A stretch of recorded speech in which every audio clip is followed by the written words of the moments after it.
You're listening to the Overwatch Rundown, a weekly podcast covering the latest in the esports scene of competitive Overwatch. Today is Sunday, April 15th, and we are covering Week 2 of Stage 3 of the Overwatch League.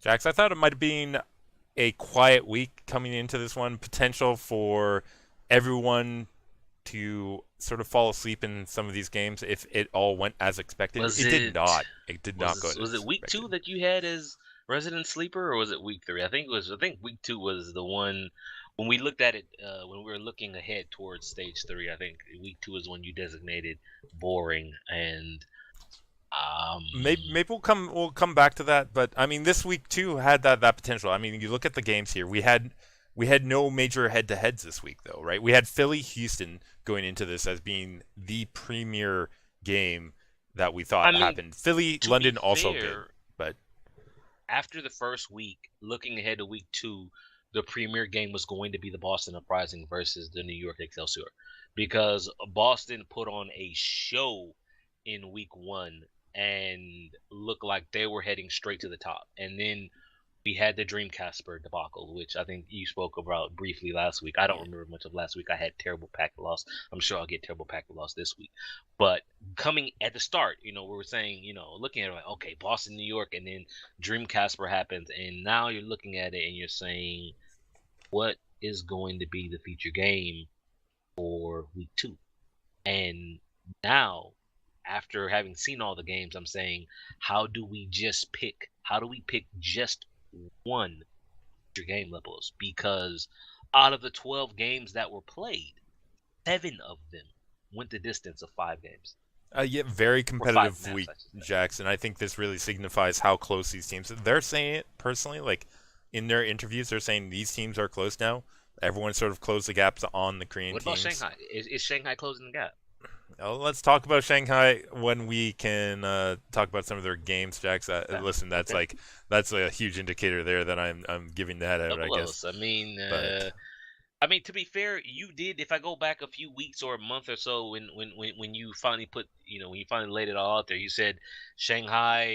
You didn't expect them to win until maybe stage 4 or maybe even C2. So I think I agree that the analysts last week did Shanghai Dragons no favor when all 3 of them picked them to beat the Dallas Fuel, because that raises expectations. Yeah. And there's no way for this team to meet those expectations.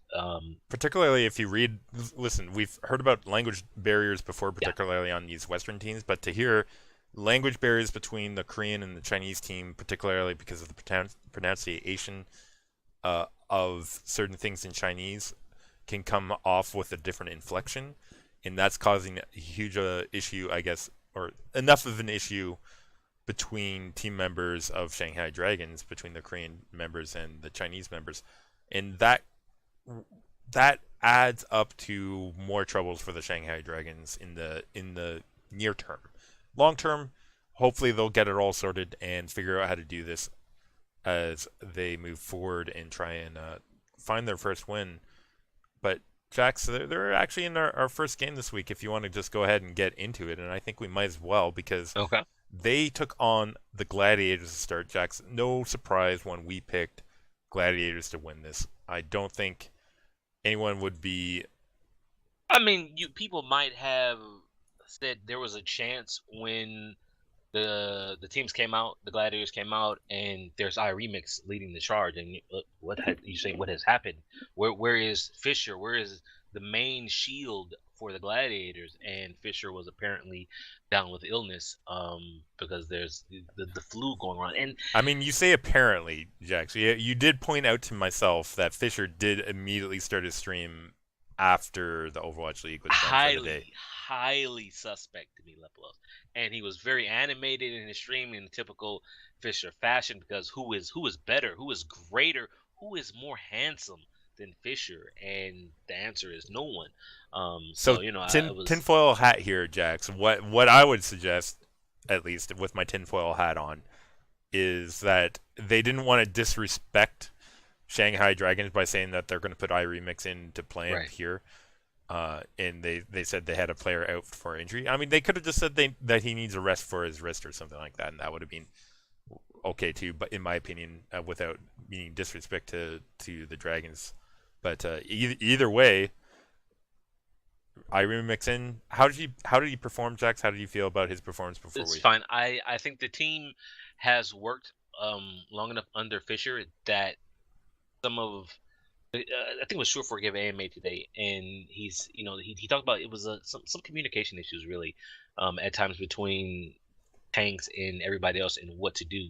And since they've been playing with Fisher, it's ingrained in them. They know what to do. So even if iRemix doesn't make the same calls as Fisher, they know that when he does this, they need to do that. But on top of that, you spoke about the Shanghai Dragons having their own issues, which led to let's just go through the results right quick. Temple of Anubis 2-1 Gladiators, Blizzard World 2-1 Gladiators, Nepal 2-1 Gladiators, Route 66 3-2 Gladiators. And as much as you and everybody else likes or wants to pull for the Shanghai Dragons, yes, the talent has increased on that team. Communication we are finding as we look at Shanghai, as we look at the Dallas Fuel, as we look at the Valiant, communication is everything almost. Once you get past basic skills. And if you're having trouble communicating, your team will suffer. Like when you read about in scrims, Gajuri is making a call and she pronounced a word wrong. And so the Shanghai players thought one thing when she was saying something else. That happens multiple times. So until they can figure that out, Shanghai, they're not gonna win. I mean, it's just that simple. Yeah, I have to agree with you. I mean, Shanghai did do a bit better this week against the LA Gladiators than last week when they got Yeah. destroyed by LA Valiant. Did put points up on the board, so at least they broke that. And I mean, you have to give it to Addo there. He's looking pretty good at times. Addo, I liked Addo in week 1. I'm liking Addo again here in week 2. I forget who it was. One of the coaching staff of was either the Gladiators or the Shock. I think it was Harsha from San Francisco Shock was just talking about Addo's Genji. Like Addo is getting massive work done with the Dragon Blade, and at a time when everybody talk about when it comes to Dragon Blade, it's like, well, okay, you got out of Transcendence, so that is considered a So victory when you pull a Dragon Blade. Addo is getting kills with it, man. yeah, Really, really nice. let's go back then and just remind you of where EQO came out and did exactly that too. Maybe Yeah, the tape here not enough on Addo to figure out his style yeah. yet for the buzzing teams. We'll see with that in time. I don't feel like Shanghai Dragons are presenting a one DPS only kind of strat where you try and protect him as they did with Undead back in Indeed, stage yeah. one, particularly.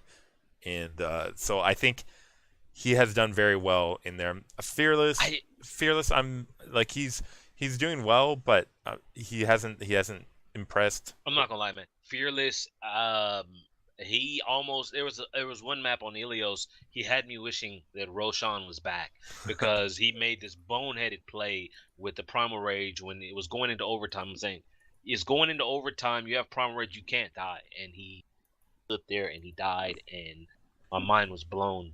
But my mind is also blown up, Los, as I look at the second game of day 1 of week 2 of stage 3, and it's the Los Angeles Valiant versus the San Francisco Shock. And if I'm correct, that as of this point, the Los Angeles Valiant have not dropped a map in stage 3, and going up against the Shock, who we're saying is in the ascendancy, Architect in Super 150K, are playing, and we're wondering how real is this team. Good questions, Jax. But you and I both picked Valiant on this one. I think for good reason. We like the new look Valiant in Stage Yeah. 3. They made appropriate changes. I mean, hopefully they fired their PR guy that thought the reality TV series was a good idea, and have moved on. And they look like they've moved on, and they moved on through this series really quickly too. Here are the scores: Volsky Industries 2-1 Valiant, Blizzard World 4-3 Valiant, Ilios 2-0 Valiant, and Route 66 2-1 Valiant. It's another 4-0 Jax, and Bunny coming alive in this series a little bit, seeing some more action this time with soon no longer stuck on a tracer. Yeah. Soon being able to flex to. I mean, everybody thinks of Soon as Tracer one trick. He's reminding us that he is not. Um, the other interesting thing for me, I look at San Francisco Shock. No Baby Bay. Baby Bay did not play in any game this series. The only reason I bring it up is you go back to stage one, the beginning of stage one, where it looked like San Francisco Shock were built around protecting Baby Bay and letting him do as much as he could. Now he's not even in the starting lineup and didn't even play this entire series. We saw a lot of Dante, a lot of art. We saw more Architect than Dante, but we had Super, we had 150K, we had Nevix, Moth, and Sleepy. Yeah, I mean, Shows that they still have a long ways to go. I still think Nevix unfortunately is not the strongest off tank position. Like he has moments, but for the most part, I don't rate him as a high off tank. And I also want to say, like, despite their loss here, like Dante does play well. Sinatra is still finding his grounding, and Super I would sort of feel the same too. Like Super he's looking doing good. well, but still not Dante, entirely there yet. Dante's up and down, but we he's had the problem with Dante. We had so much improvement from him from stage one and stage two, where he really came alive. And you're saying in this Sombra meta, we're gonna see a lot of Dante, and then they bring in Architect, and it's like, well, now they're running Architect in spots where they would have run Dante. yeah And it's like I almost think that we're not gonna see Dante flourish as much as we possibly could because there's just not enough spots here. When it comes to Nevix, I'm thinking once Choyo Bin has settled, has got scrim time, I'm thinking they might run him in if the communication is there. And then Nevix, who's one of my favorite players, going all the way even way back before Overwatch League was a thing, I think he goes along the side of Baby Bay, right? He goes along IDDQD, who has never, he was only on stage for preseason because they were required to play him. yeah Everybody had to play in preseason. But yeah. since then, haven't seen him at all. And I'm thinking, he'll be on the sister team with Nomi, with Baby Bay, with Dante, with we haven't seen Dak since they got Moth, right? Dak Yeah. went on So he's on the bench. so So the good question about the Shock is what are their release schedule for their players? But anyways, Jax, let's go ahead talk about Valiant, third game. strong Valiant all around, strong. Yeah, all around. I mean 12 and 0 three on maps games. Yeah, this stage. Have not huge. dropped the map, man. That's impressive. Speaking of teams that are connected with Valiant, we have to talk about Dallas here. Dallas adding Unco to their roster in that trade with Valiant, taking on Seoul Dynasty, who also traded Bunny to Valiant. So interesting moves in that offseason. Here we have a bit of a different Dallas fuel taking on Seoul OG Dynasty and OG done with the OG. 4-game suspension for boosting. Kai now has the main tank that he apparently wants. People are still wondering where's Coco. Who knows? Who knows? Coco, Coco's Levels tell me Coco he's growing a beard and streaming. So I'm like, oh my goodness. yeah, he's in So stream jail, and even Unco on that podcast of Thorns or whatever it yeah, is, what sort of mentioned that he's not that was likely to Custa. see Yeah, no Custa. Casa. Sorry, Custa was on the was it oversight with last week. Monty and Thorn. I forget who else it was, and he wouldn't say, but he basically said don't expect to see Coco. It's I clockwork. think there was a interview I posted in Discord. Harry Hook was talking. He was really good friends with Coco, and when Harry Hook says we didn't have a main tank, right? When he's saying we didn't have a main tank after XQC was gone, and Coco is still on the team, he's done. So just might as well put Coco out of your mind. Well, unless there's another preseason where they're forced to play someone, and honestly, I don't think they'll pick up Coco's option for season 2. We're just gonna forget that Coco is a professional Overwatch player. Yeah, It's mind-boggling. and it's But crazy that they're not just simply releasing him. It's clear that something's gone on, and we probably knows? will They can't not get hear any about it value for a for long him. time. Jax, let's talk about the game here though against Seoul Dynasty. We both Okay. picked Dynasty here. Should have been a shoe in, No, I see, think, with wait. how See, feel. time out though. What did I say? What did we say? We said, have the Seoul Dynasty coaches learned? Have they figured out they need to stop all this player rotation, Levelos? Jax, what do you think? What's your report card this week on Seoul I'm Dynasty coming out that's in this game? highly suspect because I'm looking here against the Dallas Fuel, and you're saying, well, Jax, it's Dallas, okay? They probably felt that they could get away with a modified roster. Let's go down the line there. You have Munchkin, you have Flea on the DPS, you have Miro, Ryu Jae Hung. You're saying, Jax, There you go. Yeah, it There are the sounds like starters, a right? And starter then team. that's only 4 out of the 6 Lepelos. Let's continue on down the line. What do we have here? Zephyr. And Zephyr? What? What? Where Zumba, is Zumba? uh, And you say, okay, well, okay, wrist issues or that's something it's they only said, one. You right? still, then you say Toby. Toby, best Lucio in the world. His Mercy a little suspect. Toby is gonna round out the roster. And wait a minute, there's no Toby. There's now Gambler here. And so you're thinking, has the Soul Dynasty coaches lost their mind because they're continuing on with this modified roster that makes sense to them, but not to the rest of us. So as you look at the It scoreline feels here, like, Lepelos, did it make sense? Was Soul correct with what they did? I mean, no, like, okay, let's talk about the scoreline. Volskaya Industries 3-2, Soul Dynasty. So that lineup wins that first map, Jax. 2-1 Nimbani Dallas Fuel, 2-1 Nepal Soul Dynasty, 3-1 Route 66 Fuel, and then finishing out 2-0 Oasis Soul Dynasty. A close match, Jax. Very close match. Soul Dynasty, I think they still have struggles, and I think they're trying to keep their players happy by playing them all and keeping them all available or something. That can't be it, dude. Because all these other teams have realized, even if you sign these legacy players, right? You got. I mean, I'm thinking perhaps You got to that Coco them, right? I'm thinking that when it comes to Toby in particular, because Toby, they seem, even when they tried the Guido experiment, and I'm saying to myself, perhaps Toby, maybe he's just a Lucio one trick, because for me, there's no better Lucio than Toby. But Lucio, while he has his moments, he's just not. If you're a Lucio right now, then you're also a Mercy. Because I'm looking at Philly, Yeah, I'm you looking have at to have. Neptuno, right? Yeah, And Neptuno, strong Lucio, probably the best Mercy that's playing right now. And Toby, as I said, Mercy isn't there. So I'm thinking perhaps when it comes to Soul, is you and I and everybody else, we need to stop thinking of it's Toby as the starter. Whereas Toby, when they bring him in, that is the flex mistake that they're making. And perhaps now Gambler is going to take that other spot at support alongside Ryu Jae Hong, and we have to stop thinking of it as them messing up.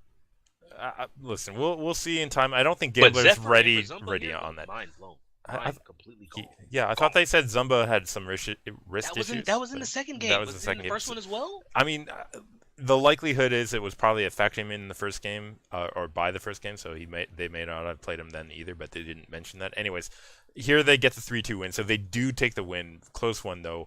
Fuel looking better, there's no doubt about that, but unfortunately unable to squeak this one out in the I reverse really one. wish I look at Volskaya, the first one that went 3-2, and while it wasn't close because Dynasty had 221 seconds left, I really want to ask Kaikai. As much as I like AKM, I think Rascal is the better play there.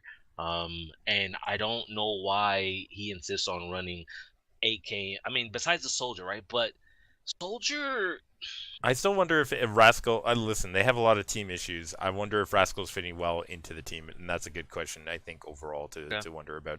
Let's go ahead. it has to be the Soldiers. The only reason why I could think as to why that is. But Dallas Fuel, it's a loss, 3-2 loss. But the fact that they took the Soul Dynasty to 5 is you got to look for the good, and that is really good for Dallas. Yep.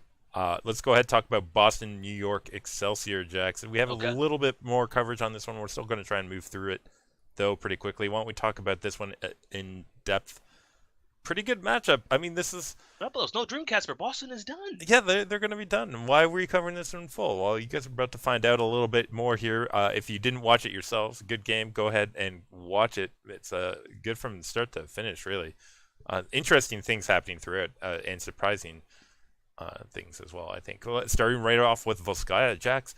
Volskaya, we've seen mistakes in, no Dreamcatcher, obviously. Mistakes playing that Widowmaker, Libero on the defense, on that Widow defense. And Striker, the guy that we've always said is just a continual presence, landing that pulse bomb kill on Arc. I'm telling you, Bryn listens to the podcast because, he makes comments of perhaps Striker being the best tracer in the league. What is it we have always said? What we love the most when it comes to professional Overwatch? We want consistency. And even though we don't talk about Striker, when we talk about Boston most of the time, we're talking about Dreamcatcher. And that's because he's up and down. And so that's what we look at because he's either high or low. Striker, who we say he's there, it's a flat line almost, man. Yeah. It's a flat line. You just know what you're going to get from him, and it's not a flat line at the bottom. It's a flat line at the top because damn, he's really good He's really good, and but he's quiet production, right? quiet. You know, Yeah. it's bad for his personal brand because he doesn't get the same hype as someone as say Sabobi or 150K or even Snillo, right? But I honestly, Yeah. I will see after this And series. But coming into this, right? I think would you be okay as putting, maybe Sabobi 1 and then Striker Profit 2, perhaps? Is that something you might consider? yeah, I would honestly Profit's play honestly has dropped off in the past Profit few up weeks. and down, you see, because I think that's Yep. more of Sub the whole London as a whole. Sabiobi is definitely number one in my opinion, though, Right. just because his play is out of this world on that tracer. We'll come around to that, obviously, because we're talking about them. I also want to just quickly say, obviously, if Bren does listen, he should work into his analyst about Striker the phrase simmering to describe this slowly cooking method that Striker has of always showing up and being just perfect. Okay, anyways, they cap out A here. Great time, 6:06 remaining I to do want cap to out point two, out, Lepelos, Boston undefeated on Volskaya this season. and they're looking good on their attack. I mean, they transition pretty well into that second point. Jax, there was only two fights really. I mean, longer fights, but two fights here to This cap out like B with 442 in total. I almost lost track of what meta this was. The poke was real. Like when you get these widows, these dueling widows, man, and it's like who's gonna make the shots? And it's poke here, and then you have your individual tracers. Tracer comes in testing the defenses, pistol spray, okay, recall or blink away, and it was just a lot of back and forth play like this. I think the interesting thing for me from the New York side, Janice was in for Mano. No, most of the time we see Mano in, and then Janice comes in for one specific map. Was it normally hybrid, if I'm Yeah, correct? formerly And normally and now we're hybrid. seeing Janice in here. But as you were saying, Janice went for mistakes, Libero and Jonak with their long range poke with the Widow, and with I say Jonak, he's playing Zen. They were all zoned in on mistakes, and they couldn't really get to him to their detriment. I think the second point we had. Libero dropped the Widow for the Junkrat mistakes. I love it. He didn't fall to the Widow's trap levels. He immediately went to McCree, solid attack, no mistakes. I see. I didn't even actually want to say that. There was no mistake on their attack. Yep. 442 in the bank. New York is had to figure it out. Yeah, they do. New York excel on their attack. They break out the widows on both sides again. Oh, obviously, it's not too much of a surprise to see this come out here. Mistakes landing that first kill on Libero. Striker going full kill on Meko there. First hold off that. You say first hold. I just want to take you back to what I talked about the poke fight that's going on. Yeah. That first fight was 90 seconds left. The second fight, yeah, even again, longer. Even two longer. fights. They've wasted 3 minutes. There's 1 minute left. 40 seconds left. Janice finally gets to pick in on mistakes, and there they can make something of it. Yeah, I mean, it's funny because they get that pick early. I mean, we're talking about this poke here. They still didn't approach that point during that fight. They didn't continue their point presence, and it means that it's OT when it finally goes through. I mean, we're talking seconds here, but we're talking seconds in a game that is competitive, Jax, right? Like this actually could have potentially been a full hold. Mistakes was left somewhat by himself because Kellex in the second fight, the previous fight that I mentioned, Kellex on Mercy died, so he was coming off of spawn, and for whatever reason, Boston sent both tanks back to taxi. And I'm saying to myself, you have a diva, send the diva or send the Winston. You don't send both. So they had 3 people who were coming from spawn, and you still had the other 3 who were still, in and around the point. They got in on mistakes because the rest of the team wasn't there, and so they got the kill. They got the cap. Lepelos. There was 4 minutes for them to push the second point. And again, their first push in the B point, it takes a full minute. Yeah, and it's like New York's so slow with their attack. Not only that, Kellex got a res on Neko in mid-fight there too. You can't. I mean, obviously that happens, but it was sort of a part of enough of the defense here by the Uprising to get that hold on that transition push. Yeah. One of the most vulnerable times, I think. Like there's 2 vulnerable times. That's one of them for the B point defense on TCP. From there, we have only 2 more fights, Jax, because these fights last forever. It started with 4 minutes. They lost a minute on the first one. There was a minute and 20 seconds left after the second fight. And it's like they've made no progress this whole time. They're getting nothing from their ultimates. You had Libero went Genji, nothing really happened there. So Bolby, we've been praising, right? Nothing on Pulse Nothing Phone. really happening there. Gamsu, however, for Boston, extremely strong primal rages. And not just because he's a roaring monkey. He is just getting work done. And as a result, map 1, Volskaya going to Boston. Yeah. But since they're undefeated on this map, I get we can't really be that surprised, can we? Yeah, I guess there's some comment going on right now about matches being more decided about the maps being played, like map specific. It's a very interesting discussion, but that Sideshow started on Twitter. As now we're recycling maps that we've already seen before in other stages, and teams are like, as Boston is good on Volskaya, right? And just as Spitfire London, is horrible. London is terrible on Oasis. Yeah, okay. That kind of thing. But let's speak about Nabani here, Jax. Can I just give you some numbers right quick, and then we go to Nabani? Okay, Gamsu 19-1, 5 primal rage kills, 7 jump pack kills, Lepelos. That is numbers. Amazing stats. Amazing Jay stats. Jonak, 4 eliminations, 5 deaths. Jonak, yeah. 4 elims, 5 deaths. When is the last time you saw him with a negative elim to death ratio? Striker, Lepelos 22-2 on Tracer. Sabolbi 7-9. When you have Sabolbi 7-9, Jay Jonak 4-5, no surprise at all that New York lost that first map. Incredible numbers. Yeah, it definitely looked like New York didn't know how to handle the Uprising's approaches to fighting them. Okay, let's go ahead and talk about Nambani, though. Uprising going on attack here first. We're seeing a Pharah Mercy defense here on 8 Point Jacks. Any comment on that before we get in? You already know. All right, I guys. don't like pharmacy defense. Except for when it finds it's too easily countered, man. Like, okay, so they come out. Wait, Pharah, go back, hit scan. Now Pharah's no longer. They didn't even go back hit scan. Okay, so Conk Blast out of Libero there does find a kill on Neko. Yes. Push stop there. They come right back. No switches. Don't need any because NYXL don't fully disengage, and Striker landing a kill on Janice.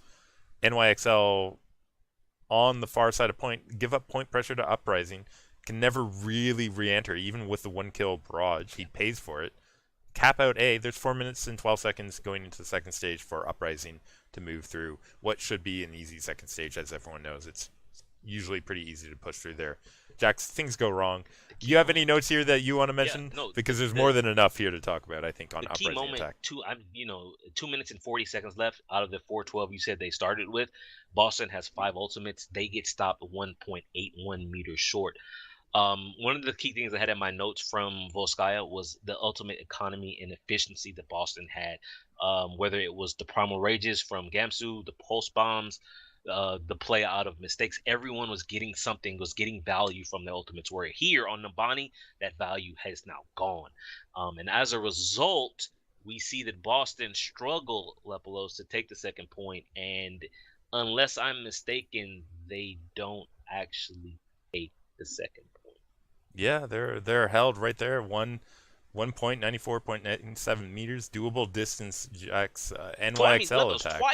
Twice. We had 2 minutes and 40. They had 5 ultimates. With a minute and 5 seconds left, Pulse Bomb, Valkyrie, Dragon Blade, Primal Raid, Self-Destruct. Nothing. They stopped 4.3 meters away. That's you. As if I say you, that's Boston not getting the value that they need from their ultimates. And now New York has a very, very beatable distance. Yeah, and NYXL going on an attack here, facing a Soldier 76 coming out of mistakes. I guess they suspected the pharmacy might come out. It did, coming out of Libero again.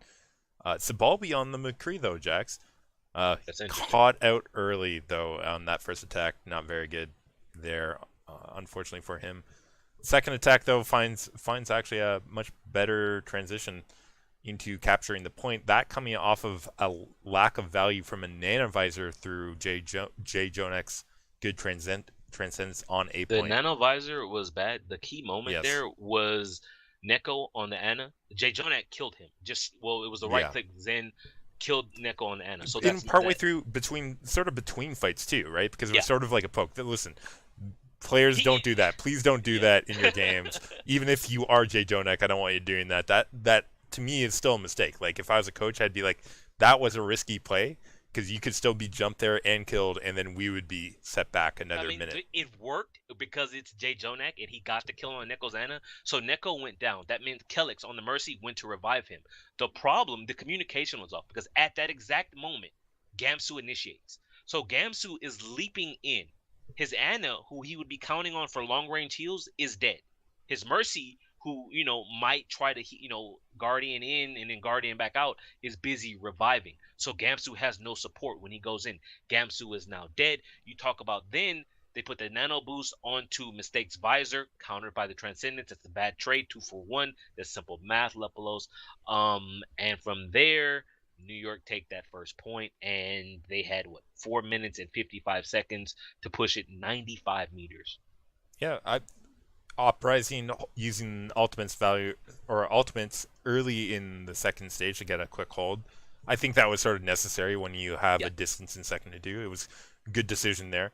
No problems with that. In fact, they actually do find a couple holds in a row before. Okay, go ahead. If you. No, I would say it started with 4 minutes and 55 seconds left, and it was around the 2 minute mark that Libero made his, I believe, third hero switch. He was on the Pharah from first point. He went to Soldier after his barrage got nothing. Then he went from Soldier to Genji because mistakes. If you think about Nabani second point, there's a lot of high ground mistakes playing the Soldier. He was on the high ground Soldier. They couldn't get to him. And when you have a high ground soldier who you can't get to, that means he's just sitting up there laughing as he shoots all of your people dead. So he switches to the Genji, and what's the first thing that they do? They get in onto mistakes. At 2 minutes, he makes the switch. 30 seconds later, at 1:30, Libero got the kill onto mistakes, which was the beginning of the end. Boston lost the fight. I'm going to point out to you ultimates. Let's talk about ultimate value on attack. Now ultimate value on defense. Boston had the nano boost, the Valkyrie, the tactical visor, and the primal rage. They were unable to hold, and New York closed it out. The biggest thing for Boston here on Numbani was their ultimate value and how bad it was. Yeah, absolutely. I mean, it's sort of a turnaround from Volskaya that way. I also want to mention Jay Jonak. Transcendence really good on attack here, particularly on attack.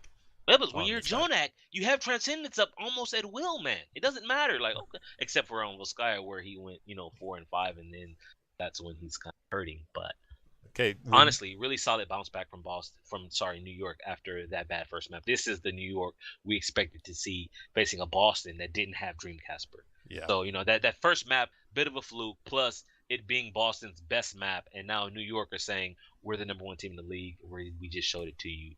And we're on to the Ilios. And of course, they bring out none other than everyone's favorite Big Boss Pine. They made 3 changes here. Mano in for Jonas. Yep. Big Boss Pine in for Libero, and Animo, the recent signing, in for Arc.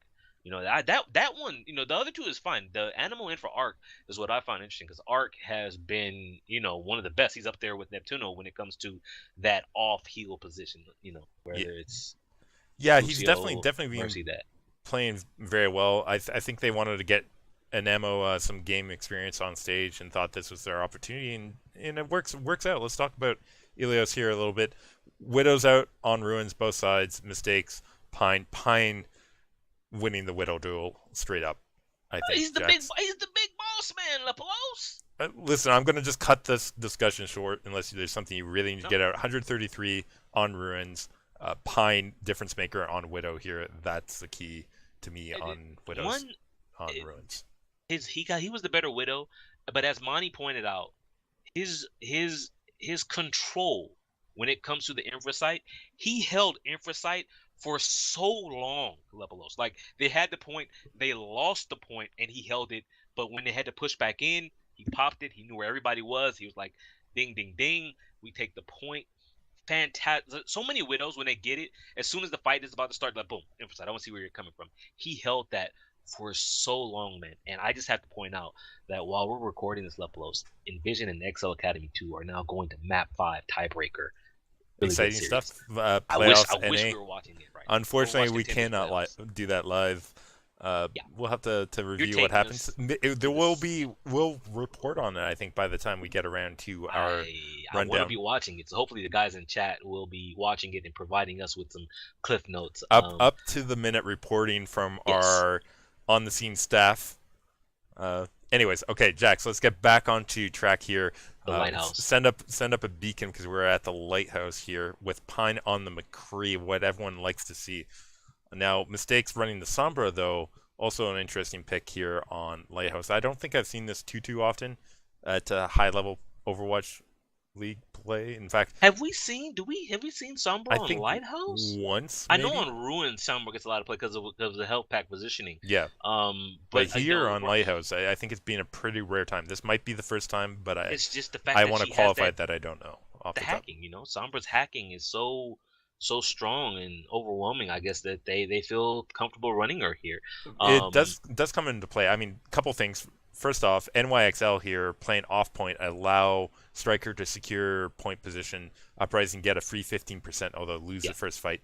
Hack comes into play with a good D mech onto Meko to start the second fight. Uprising do fight on point, and with the Deadeye getting nothing from Pine on this one, NYXL drop a couple more people, EMP out. That's what you need to win the fight for the Uprising. 44% on the flip here. I mean, here's the I'm thing. not sure if I like it though. No, Like, I mean, they got the one kill, but I'm not sure if I'm liking the Sombra. I think it was one Levelos. Boston flipped this point before the fight was even over. So for one, you talk about New York gave up that first free 15%. They didn't even really contest it. First free cap for Boston. Then when Boston comes in the second time, they give it up again. And I'm saying to myself, is it psychological? Because New York played so passive that I'm thinking they fear EMP. They fear grouping up, getting hit with the EMP, and then dying. And when the EMP came out, it didn't even get that much value, but they already had the point and they had already won it. And so we're at this point we're looking at Boston taking it from 15% to 79% when Sabolby reminds us that he is Sabolby and that he's playing Tracer, which is a very balanced hero as he goes around and kills with half the team. Um, I think then Mano Mano Rage, next fight is pretty yeah, key. I mean, he gets he's both Calyx supports first. levels. Yeah, he He gets gets both Calyx first, supports. and he's right there. He's right there besides Neko, and he's just like, boop, I'm gonna push you right off the side of the cliff here. And I mean, that's just enough to win any fight when you start off with 2 kills and supports. NYXL hold on from there. Gamsu Primal Rage not enough to get back in time. It was 179. enough levels. He just made a bad jump and I mean, he it's hard hit for some that's a hard jump to make. Listen, he hit some geometry and fell a little short. He Jax, I didn't think quite that make it to the lighthouse. that's like the last hole of a mini putt where you're trying to hit it under the fence and get it into that 100 spot of the goal. Like he had to hit that distance while jumping through a midair jump to get into that little doorway from like a long range. That's a hard jump to make, I Yeah, think. Anyways, it is. here NYXL getting a 2-1 victory puts them up 2-1 in the series as well, going into That's Junkertown. 2-0 levels. That was 2-0 on Ilios. Yeah, it was 2-0 on Elios. Sorry, puts them up 2-1 in the series, though, going on to Junkertown. And Jack's Junkertown, I want to mention first Uprising running an interesting 3-2-1 strat. We've seen that out of them before, running Neko on the Roadhog. Also, mistakes back on the Widowmaker and Striker that Junkrat out. More interesting to me though is Libero back in Junkrat. No surprise there. Sabalbi Widowmaker. We've talked about it before. Not my favorite. A little concerned anytime I see it out. The only benefit here is he's going up to a person with less stage experience in Right. mistakes. So I'm gonna start this conversation on Junkertown, but we'll circle back around to this when we're done everything. I think. Here on Junkertown, the attack coming out of Uprising, good start, I think, overall. I mean, listen, they did lose the first fight pretty handily. Mistakes Yeah. going down, forces a res causes another death. Okay, that fight done, or that happens. Second fight though, Neko barely surviving a hook in. That's a mistake by NYXL to let him get away from a hook. That's a Supercharger, mistake, but also Neko on this first point, his hog it was just not good. I'm looking. You talk yeah, about him getting hooked there, and then he's missing hook. Like the camera was on him quite a yeah, lot, and he hook miss, hook miss, hook miss. I'm like, my dude, what are you doing? yeah. I What? mean, listen, that's okay though. I mean, Supercharger gaining the value that Uprising need. That was a huge supercharger. All that extra damage Which coming is out there. odd. How often do you say that or you see that? You're saying what a supercharger because that ult because most of the time we don't even see it comes out and then Team Focus it's dead. Was dropped right behind the shield. New York couldn't really get to it, and Note did significant work with it. Note on the Diva. This So is this is not on live, so Diva has not been nerfed yet. You still get the 25 on the boost in. Your rockets are still doing full damage. Note did significant work to get them this first point. I think in the stats about the Riptire that came out that we discussed a little bit, I think Uh, in discussion, the stats on the Supercharger is that it had something like a 60% fight win chance. And part of that is not because it stays up, but because to right. get it down, you have to go for it. And this is the result of when you don't go for it. You get absolutely And torn up. you think of it, well, at least I mistakenly used to think of it like a teleporter or a shield generator. And while those have, do we know how much health, or do you know how much health the supercharger has? It's just I see, I think of it, it goes down. I'm expecting it to just die, but people spend significant amount of time shooting it, and I'm saying, listen, I get it. You want to get rid of the supercharger, but why are you shooting the supercharger? The people getting boosted by the supercharger are shooting you, and you're dying, which is what happened to New York here. Yeah, but I mean, it's great for an attack position like this because you Yeah, either have to deal with it, get damaged by it, or back off and allow them to get free progress. Here they decided to die to it, I guess. I second mean, stage. I second mean, that stage they had was about 4 minutes to get through, and uh, I mean, did, can we mention that Neko finally wakes up a little bit? he did improve his hog in second stage. They had 4 minutes and 1 second to push the second stage. They got through that level. They had 4 minutes to push the third. There's really no second stage defense here. Striker got the pick onto Arc, the Mercy. So Mercy gone. Jay Jonak, I forgot who was hooked. I don't remember who it was, but Jonak popped Transcendence to Transcendence. As save soon as whoever that was was hooked. down, Yeah, though, as soon as that and was down, he was gone. yeah, Exactly. he was gone. Then NYXL were gone on that B point. Third point, Riptire coming out of Libero takes out Striker early. NYXL Hurley early into third on Junkertown, but Note demeched early. Transcendence forced out of Jay Jonak.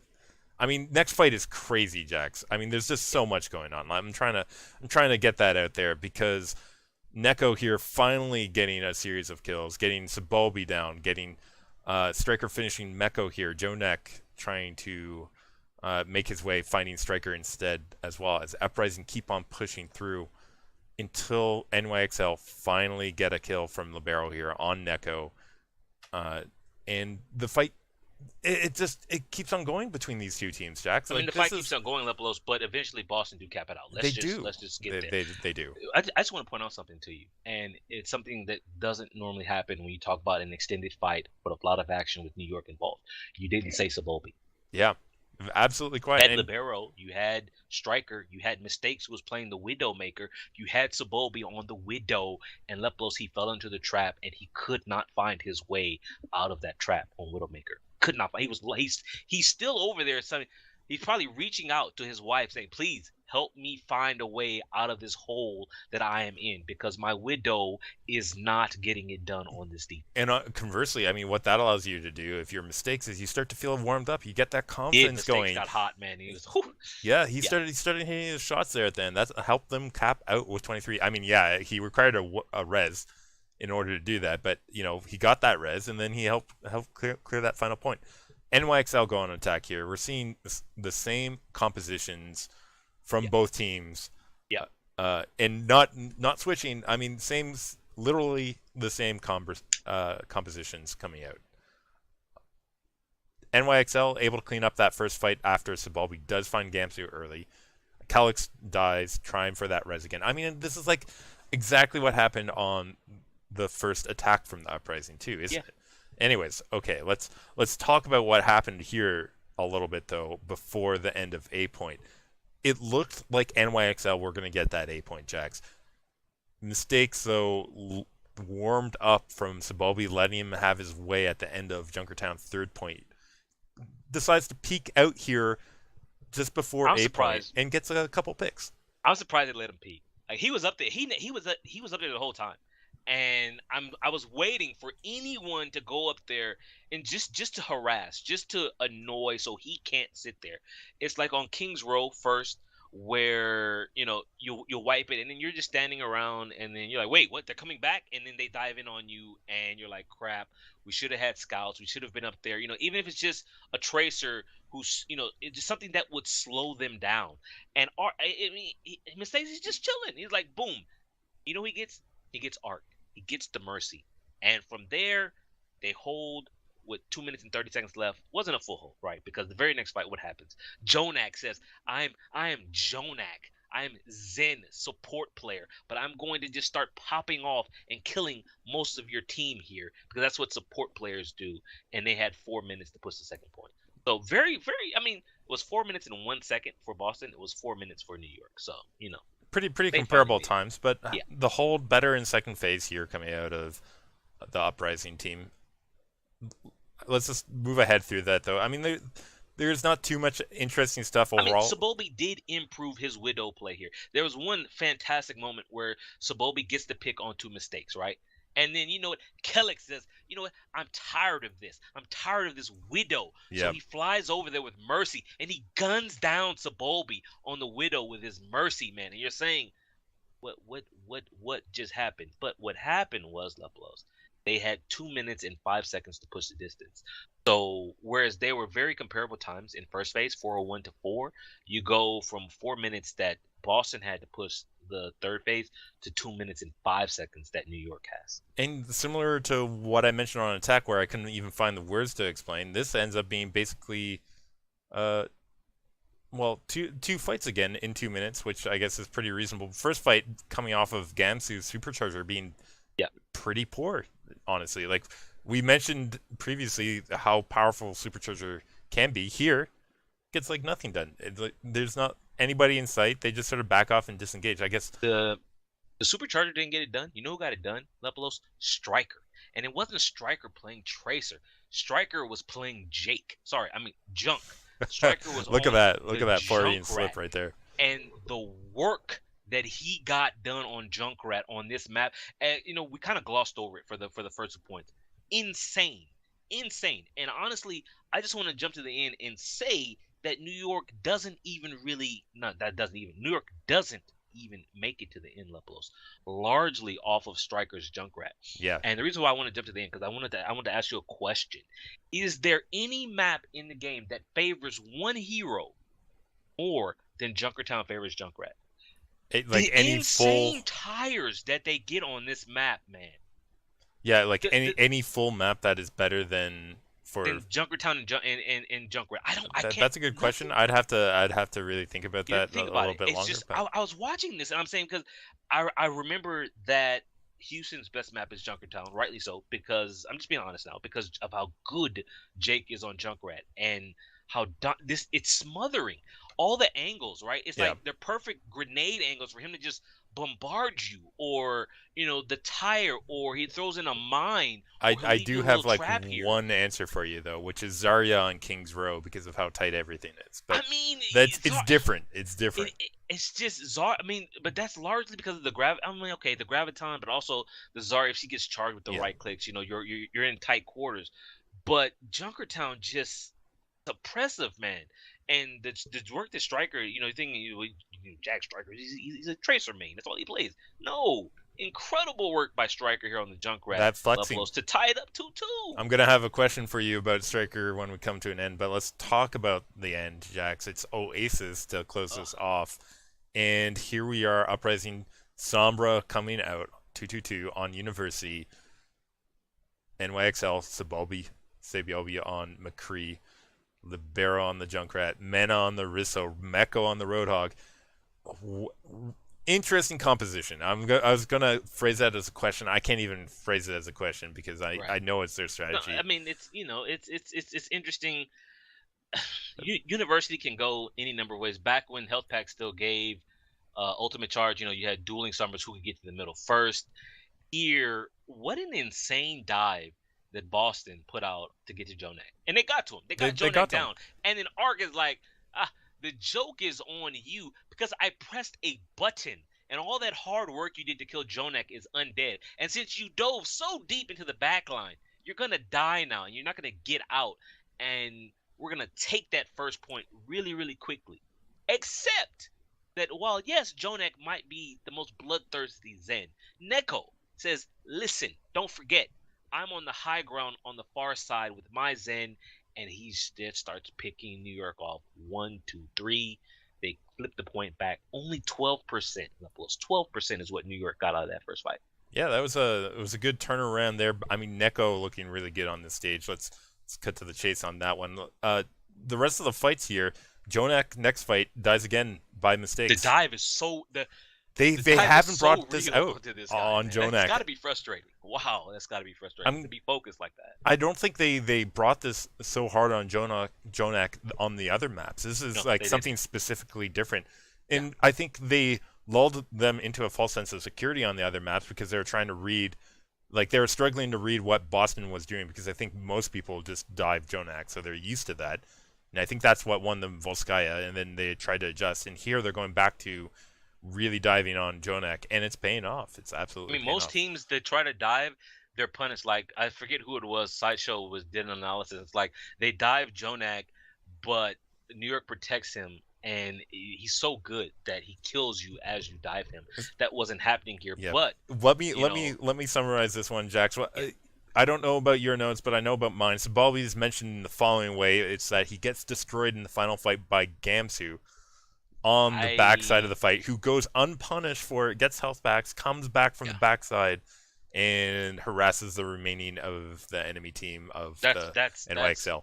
That's perfect. Well, second to last fight. My note for Sabobi, what a quiet round for SBB is how I write it in my notes. I say that's about all that I have for him. And I thought his Widowmaker was quiet, Jax. His McCree here, not great.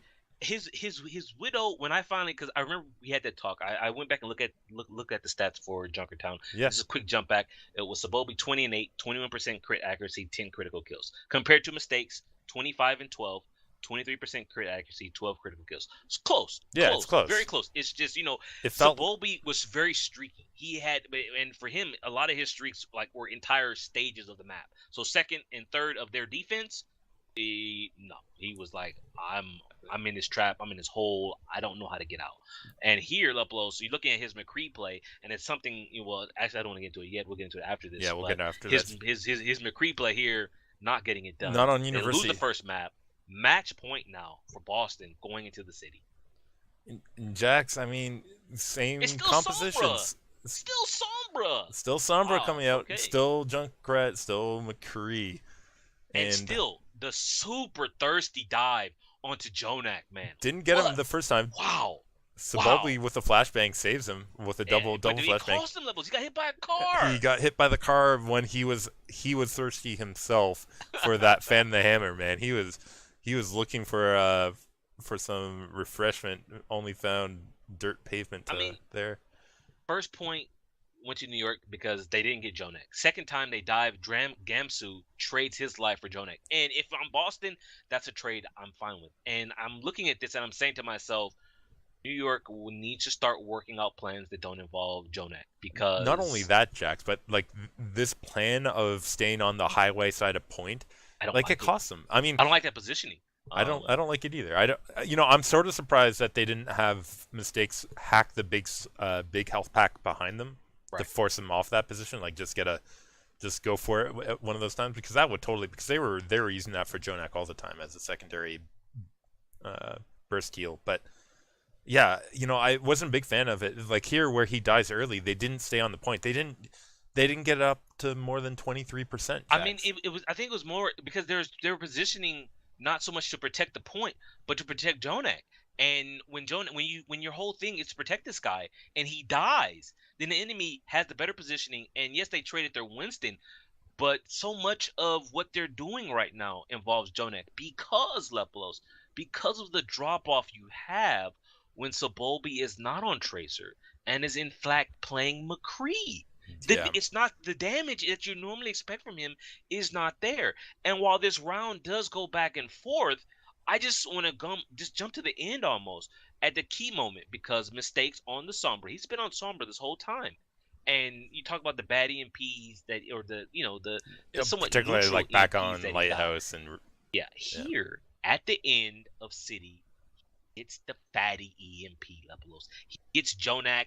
Neko pops Transcendence to give them sustain while they go through and kill all of New York who was there. I think he got, what, 4 people with the EMP there, and they close it out.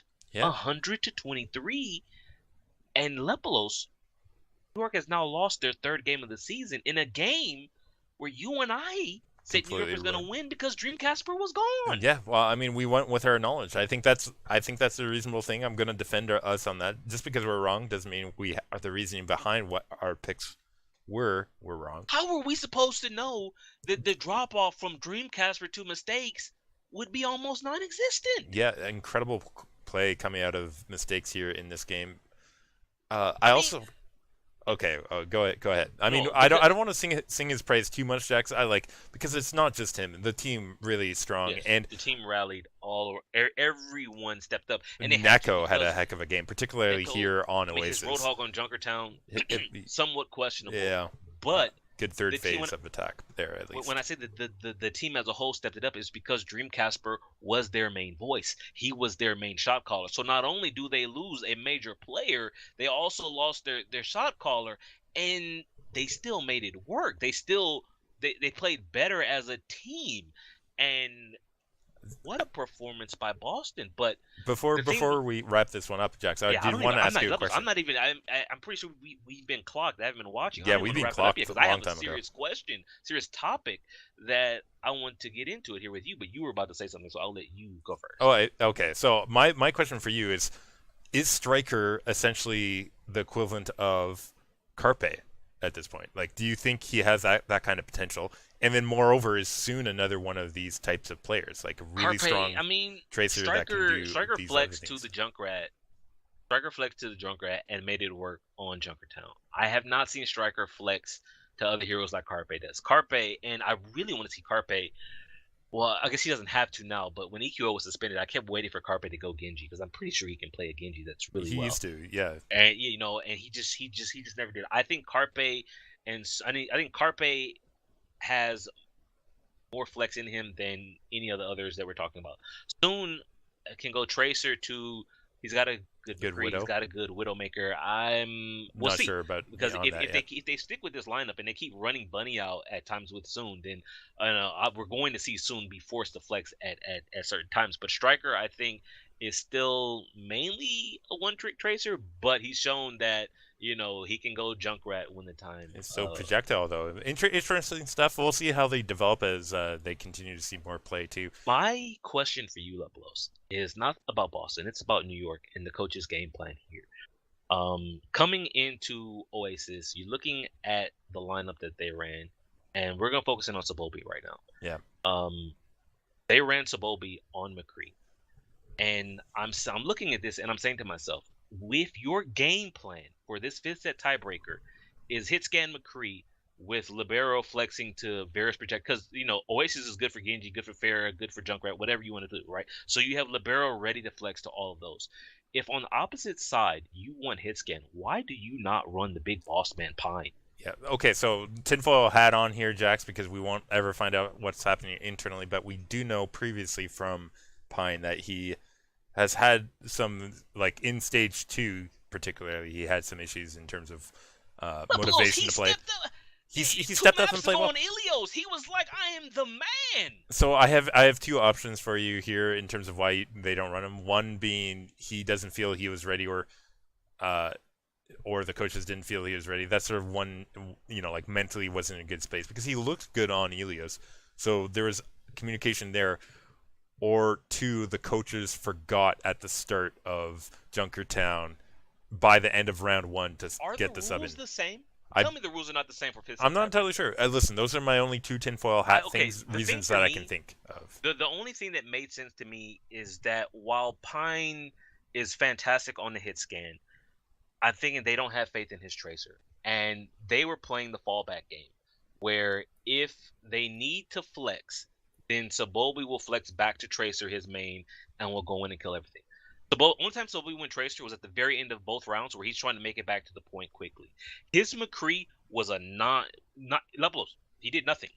I mean, he didn't even have zoning. I think he had one zoning dead eye. That was it. That didn't really zone Yeah, anything. And for me, it was for me at this point tactical mistake. I love Sabobi. I think he's the best tracer. But if your plan is to have libero flex, then you must play the big boss man pine. I'm sorry.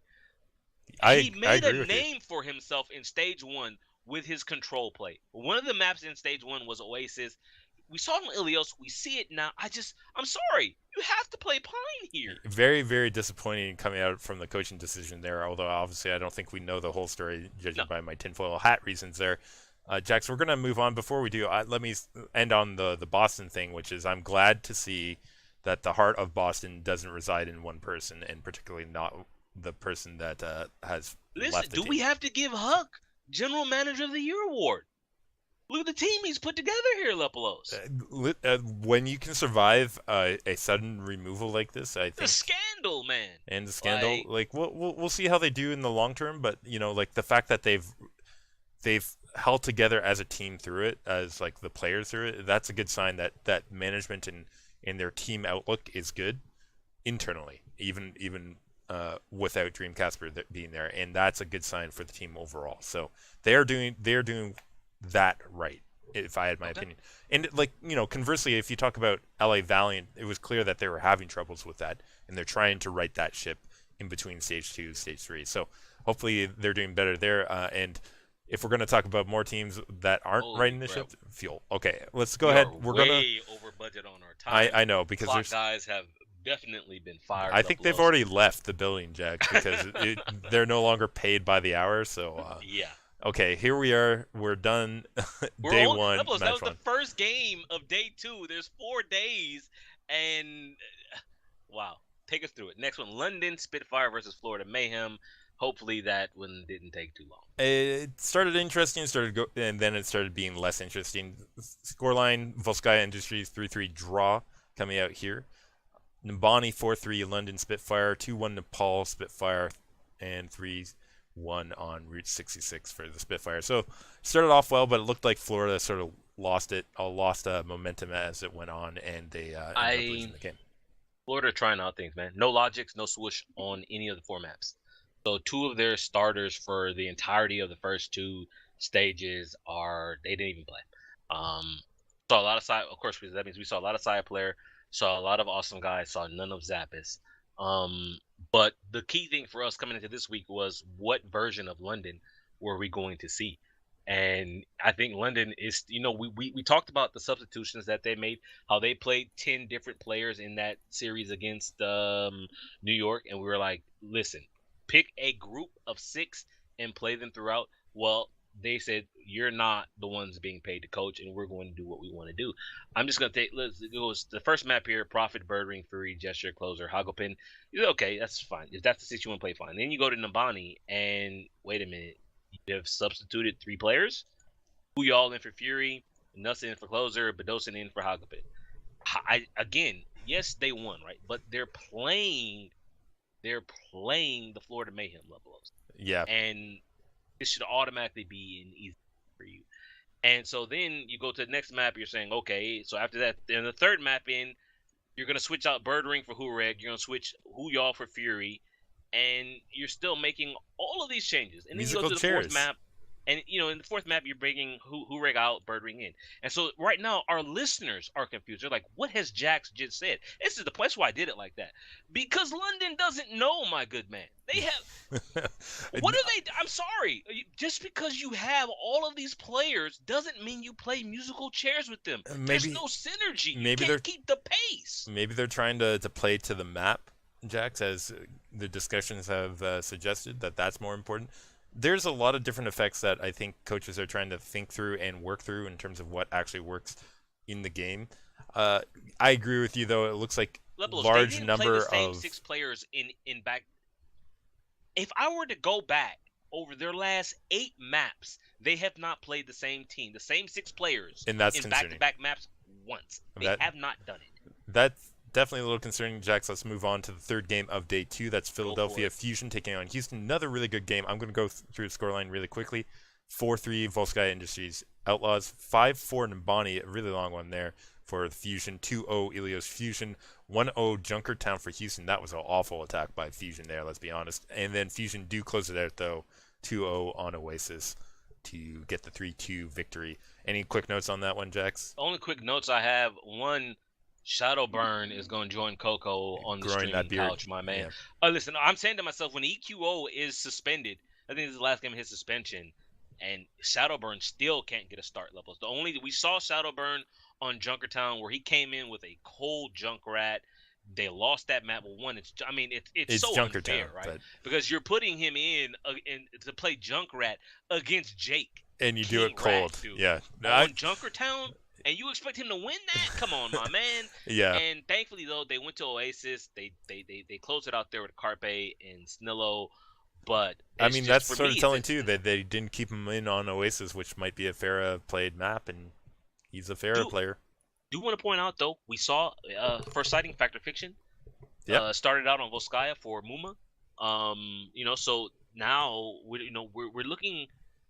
These teams are starting to, and even on the Oasis, right? On the fifth set tiebreaker, they bring Factor Fiction back. I'm very questionable and about that one, but Muma to the bench, and that to me was the shocker. I'm like, I get it on first map, you might want to try it out, but for your tiebreaker, so it's got me wondering what is the scrims looking like for Houston that Factor Fiction comes in for Muma. Yeah, because a lot of people rate Muma rather highly. Anyways, Jax, let's move on to day 3. Valiant taking on Dallas. We got the trade teams facing off against one another. Right. It starts off with a draw again on Volskaya Industries. Who would have thought on TCP a draw, right?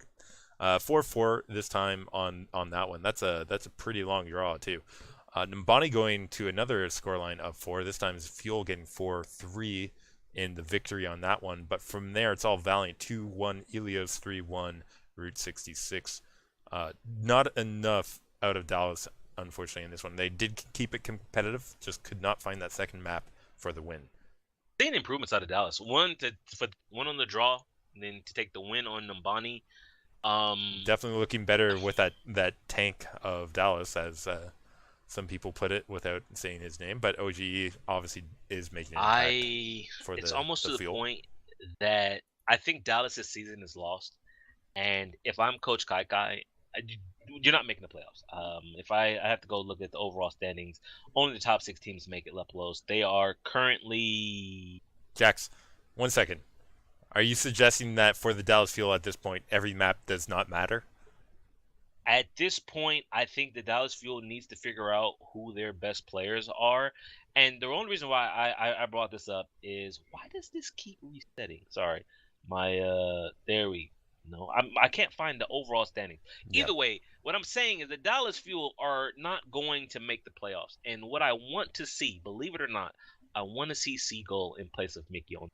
I agree with you. I was surprised. I mean, okay, I'm not surprised, but I was just sort of expecting it and disappointed that they did play Mickey back in the diva role, and he did Mickey things, which was be very aggressive, and they had the expected Mickey results out of Mickey, right? Like, you know what I mean? Like, I haven't seen him go up or down in terms of his skills improved or relative to their teamwork. Right now, I think if you're Coach Kaikai, now I don't know what, perhaps he's under pressure that he can't experiment, but I say that. They said he has full reins. It was not this game. It was the next. No, it was this game. This was the game. See, yeah, this is it. Where you go to the third map of Ilios, and he tried to explain it on Twitter, which terrible. But we saw Taimu, and Taimu came in for he was in Taimu, AK, and Rascal. They're all Effective is the only one who basically has damn near season pass to play, and he brought in Taimu, and Taimu just was not very good, and he looked worse than Sabalbi's McCree almost, right? Yeah.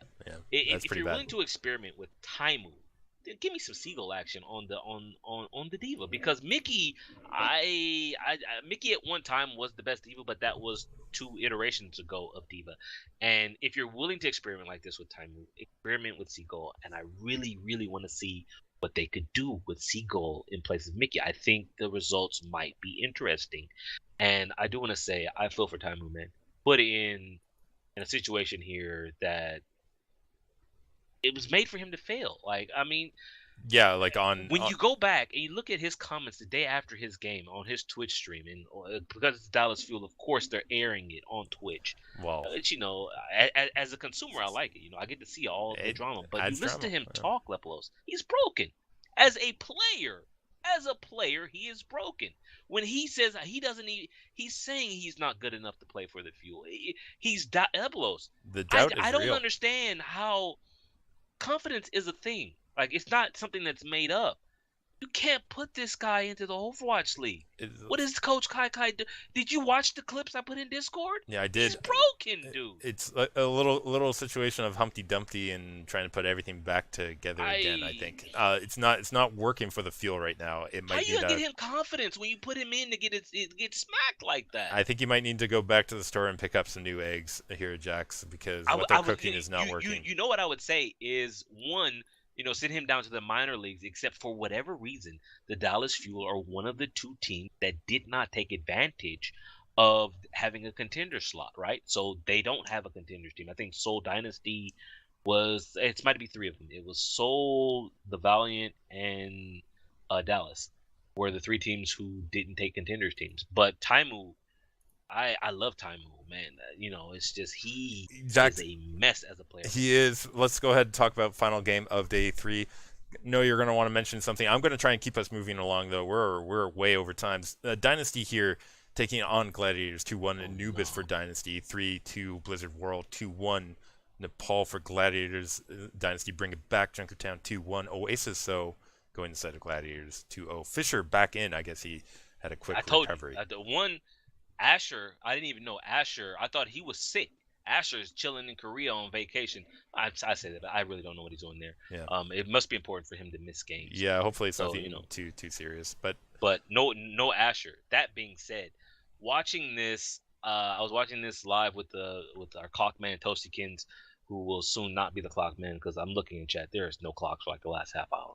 But watching this live, and after the first map, I'm saying to myself, what is Soul doing? And I'm thinking the coaches have once again for Soul have lost their mind because Fleta is out. And I'm saying Yep. you bench Fleta. Like I don't know Fleta and how Wiki you did that is just against a fine. team that you're God. competing with in the last stage too for that last playoff spot at one point, right? The Yeah. Gladiators could have made it. Dynasty here, very questionable coaching decisions to put in who they put in. But Gladiators able to take the match off of them because of decisions like that. That's a huge win for Gladiators any way you cut it. So the deal was Fleta sick, So Fleta, it was a flu or cold or whatever. It was a medical reason as to why Fleta was benched. It was not a tactical reason because as the game was going, I think it wasn't until map 4 where Zoe, and I'm liking the role now. Not that I hated her on the desk, but she got us the information, right? Yeah, She what went we want to back, hear. or it was actually tweeted, and because I didn't have the team's Twitter page up, I didn't know. But at least she did. She went and she reported. That's what I really did like about that. Because I was saying to myself, I'm thinking to myself, the Soul coaches are just insane because they're not playing Fleta at all. And honestly, the Gladiators need to be glad that they stole this. If Fleta is available, the Gladiators do not win this game. They do not win this game.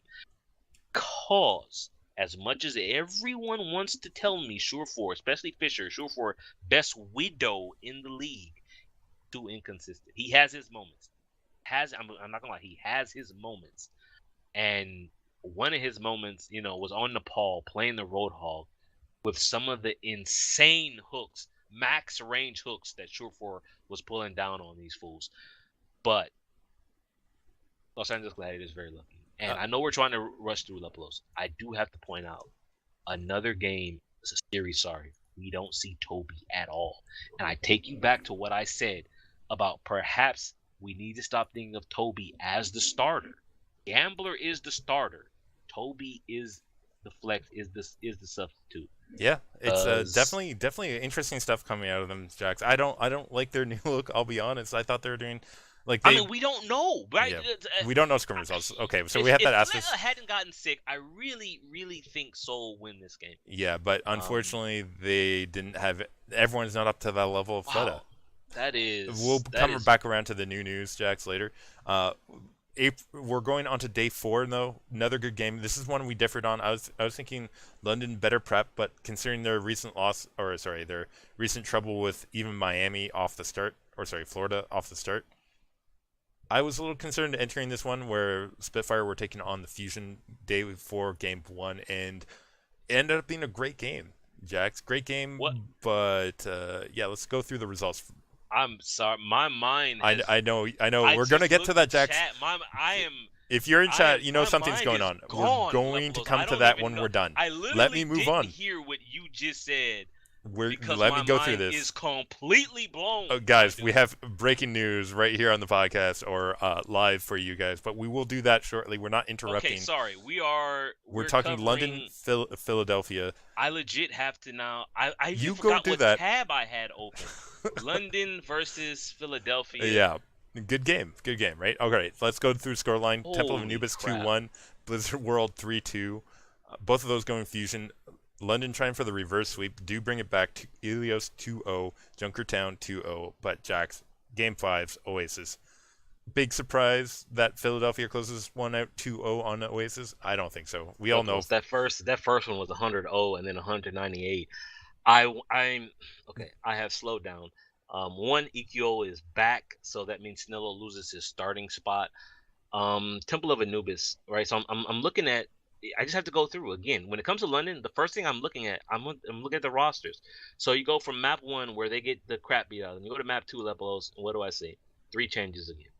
Booyal in for Fury, Nuss in for Closer, Hackapin in for Bedosin. And it's like, how do you keep momentum when you keep doing this? And from there you go to Ilios, and so Ilios, well, okay, wait a minute, they bench Prophet. So no, sorry, they bench Birdring, Yeah, and they bring in Hureg. Now, again, that was fantastic. Hureg played really well. On Widow. He was like, Ruins. I've got to get me some games. I've got to show them that I can play. He outplayed Carpe on the Widowmaker, which is something I don't really expect, because I think Carpe is up there very high on my list of Widowmaker players. And from there, he kept his spot. So you go to Junkertown, Hureg still in, and for the first time, Lepelos, in 10 or 12 maps, the London Spitfire kept the same team on the field. Yeah, and in the game. And they took Junkertown. I mean, Prophet even did well on Roadhog, Jax. Like, Prophet actually doing some work in second on his Roadhog. They were held in third, but that full hold, huge one for them. And then the problem, though, as you said, you go to the 5th map of Oasis, and for whatever reason, this team has not improved. I'm sorry. They're trying different stuff. This is now the second game this stage that they have lost to fit that tiebreaker that is Oasis, and they're not. Okay, Jax, it's clear they're so uncomfortable. They're running Hureg on a Sombra on Gardens. That's how uncomfortable they are. No big surprise they got 100 owed there, because like they understand that it's bad, but they just, for whatever reason, don't have the communication or the strategy to figure out what is going wrong. And they're not working on simple fixes. They're trying for big overreaching fixes when you're doing things like that. All right, Jax, we're going to cut to the next game. And that one was between New York Excelsior, Houston Outlaws. Ended up being a really big game. A lot better than I thought it might have been, because you never know what Outlaws will come out here. Outlaws performing very well, starting off the bat with a 3-2 victory on Volskaya. The second team in a row now to take Volskaya off of New York. I mean, Boston, that is their map. Houston is not so much their map as it is for Boston, but they had 187 seconds. I mean, it's the New York defense that I have to question, because Boston, they had 4 minutes left in the time bank, 4:20 after their attack, and now I'm looking at Houston having completed everything, Lepelos, with 187 seconds left still in the time bank. Yeah. So the New York defense, highly questionable on Volskaya. And once again, Janus, not Mano. And I'm thinking, I mean, that's something I'm just looking at now. Normally I'm used to Mano being the guy here, and it's Janus, and I'm wondering, perhaps is that part of the reason? Who knows? But solid first map here for Houston Outlaws. I didn't expect this. I really didn't. Yeah, Blizzard World ends up going 2-1 for NYXL. Nepal 2-1 for Houston when they bring that one back. Route 66 going 3-1 to NYXL, and Oasis closed out 2-1 in a very close one, Jax. That was a really, really hard fought battle throughout by NYXL.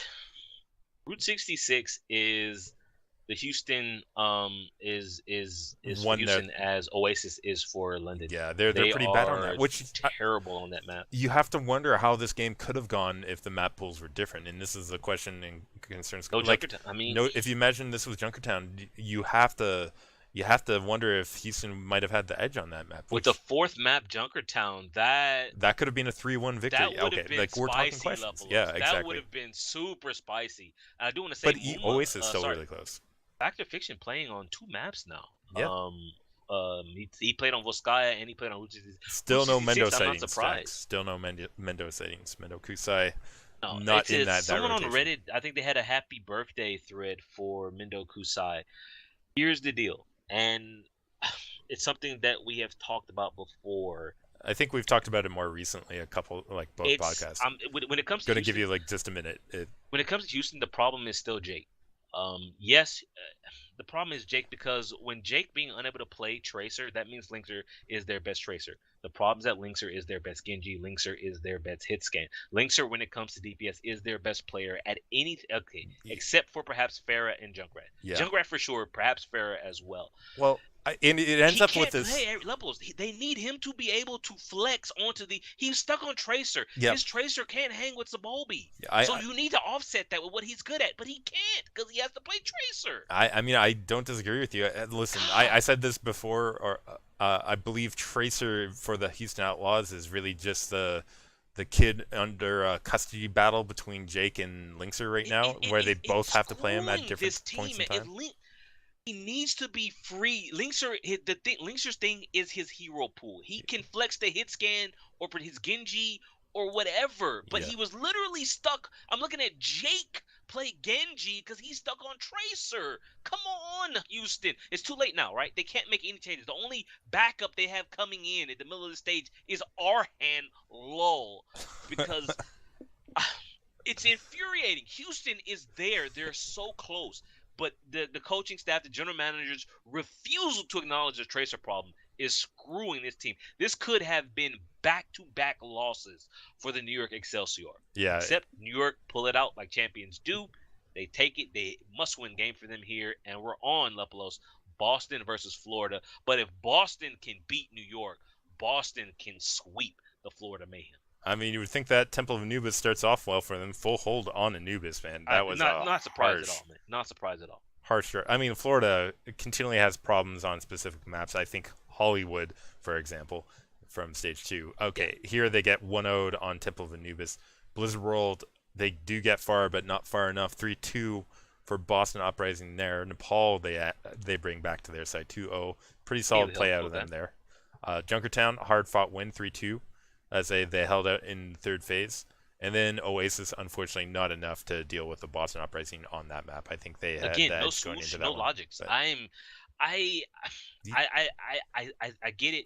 I think the coaching staff was a mineral. I think they have a second coach. Yeah, they do. They brought a second one. I think it's them trying to really see what they have with Saya Player and Awesome Guy. And I think Awesome Guy, I mean, I'm not sure if he's better than Swoosh right now. Maybe once the communication issues, it will be tighter. I do think Saya Player better than Logix. I'm not going to say better than Logix because I don't think they have entirely the same hero pool. I think he can flex better than Logix. I agree on that. Tavik's Tracer is a drop off from Logix.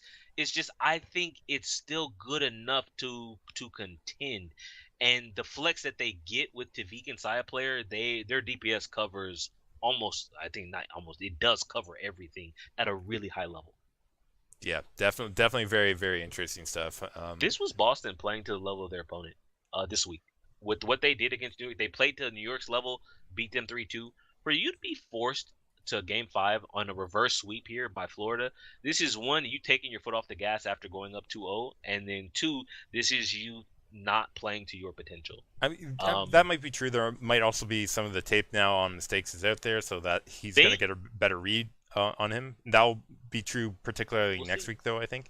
And the other thing, I think it might be the emotional, like we won this huge game, and coming back from that, plus the ongoing drama, or hopefully ended drama, but still has residual impacts. probably hit them here, like just motivationally and focus wise. It probably had a minor effect on them here that allowed Mayhem to almost squeak one through here and get the reverse actually, but didn't happen. Boston closed it out. That's huge for them. And Jackson, when we speak about rosters, we had some breaking news that came up before. Well, let's talk about that right now before we move on into any other portions. You go ahead and take this one, Jax. I just literally stopped to finally read the press release here, but I mean, let's just jump into it. We're talking about the Dallas Fuel. We are talking about Coach Fuel. Kai. Coach Kai fired Leplos. He has now lost his job. Not only that, Rascal, gone. I don't even have words. Rascal is a phenomenal player, and I am so mad right now. So mad. Why didn't the Gladiators pick up Rascal?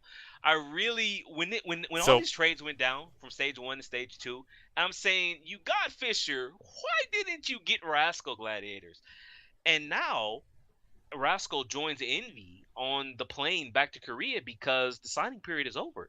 Yeah. And Dallas, they have screwed this guy. Did you read what they? Yeah, but I mean, listen, if you're going to be a pro player and you do what is suggested here, that is pretty telling about your attitude. And coming into this, we thought that it was Dallas not working at the level that Rascal wanted. It was the work ethic thing where it was hinted that Rascal wanted to put in more work and than the Dallas Fuel operation was willing to give.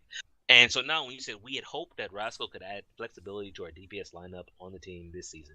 Unfortunately, his commitment to the team did not meet our expectations, and his unwillingness to communicate with the team while playing in recent matches became a large distraction.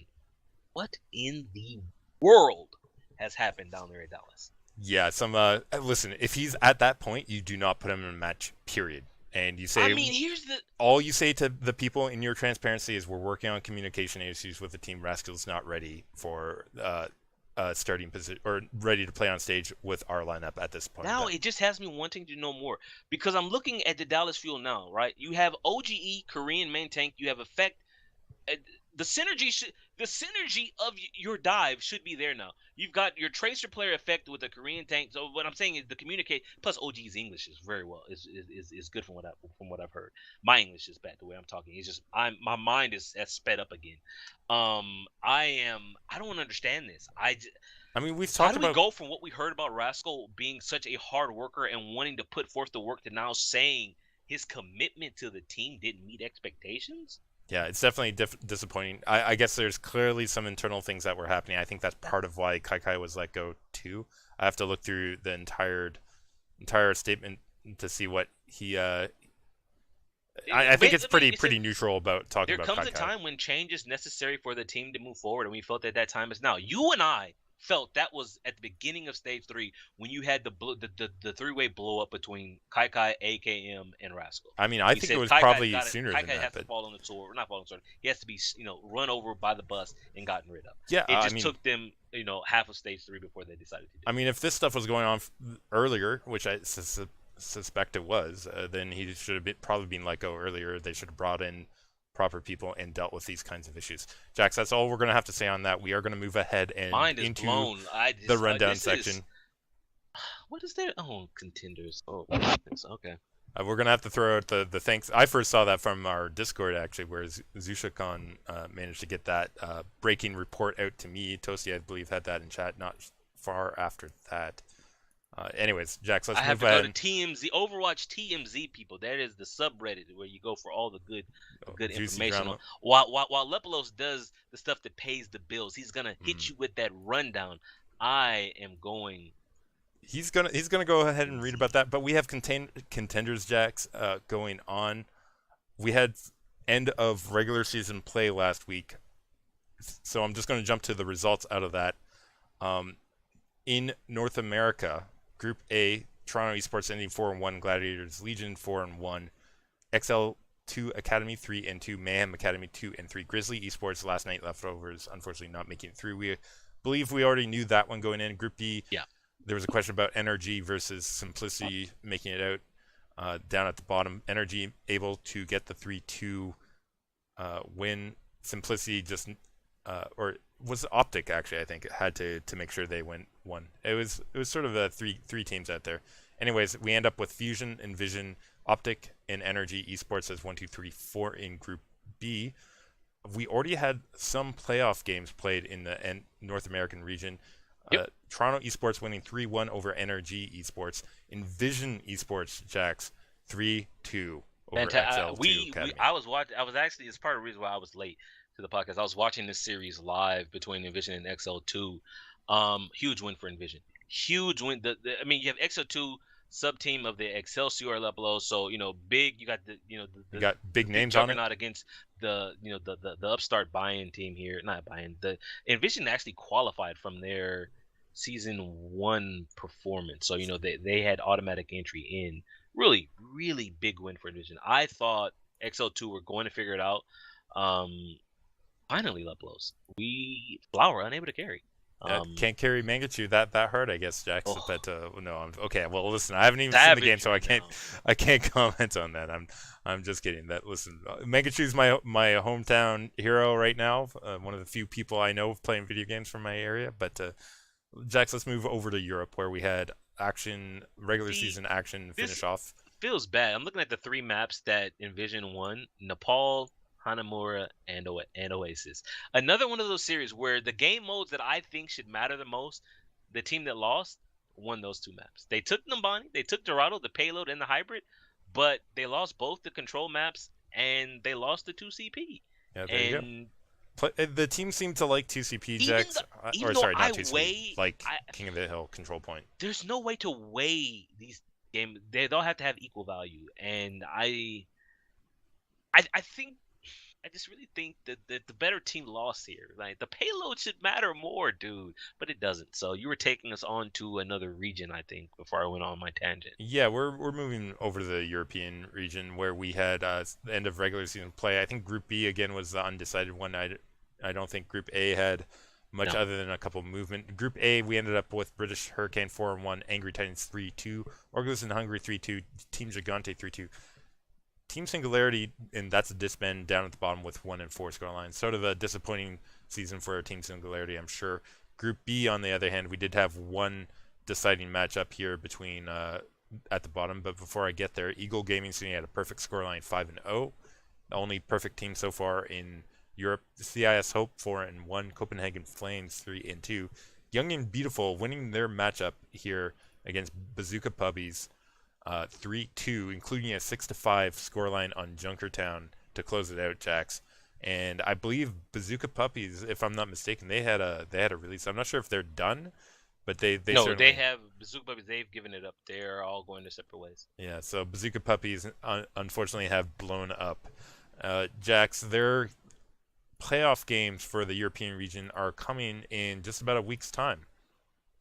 So you guys will have to find out. I think we'll have some of the games done by the time our podcast is on next week. There's too much to watch, Leplos. There is too much to watch, but listen, it's 12 games Overwatch League, and then now, like, I was into Contenders playoffs today.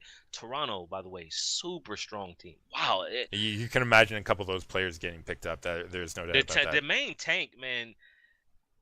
Wow. Yeah, we'll see. Definitely. You were saying there might be reports that he was a booster. He sounds like he's Overwatch League ready then, Jax. Sorry, I am now going through all of the Reddits, man. There are people, people streaming. You have AKM streaming. He's talking about it. Fisher streaming. He's talking about it.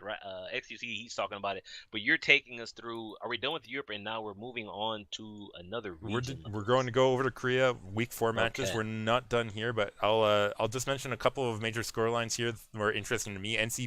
Foxes 3-2 over the fake Ardent. 0-2 Ardent 3-2. Found out. There. Look. Wait a minute. Oasis twice. I'll have to double check Tell that. Me this is wrong. But we'll have to double check that. It looks like Oasis got played twice in this matchup. Very questionable. Might have to check that one out.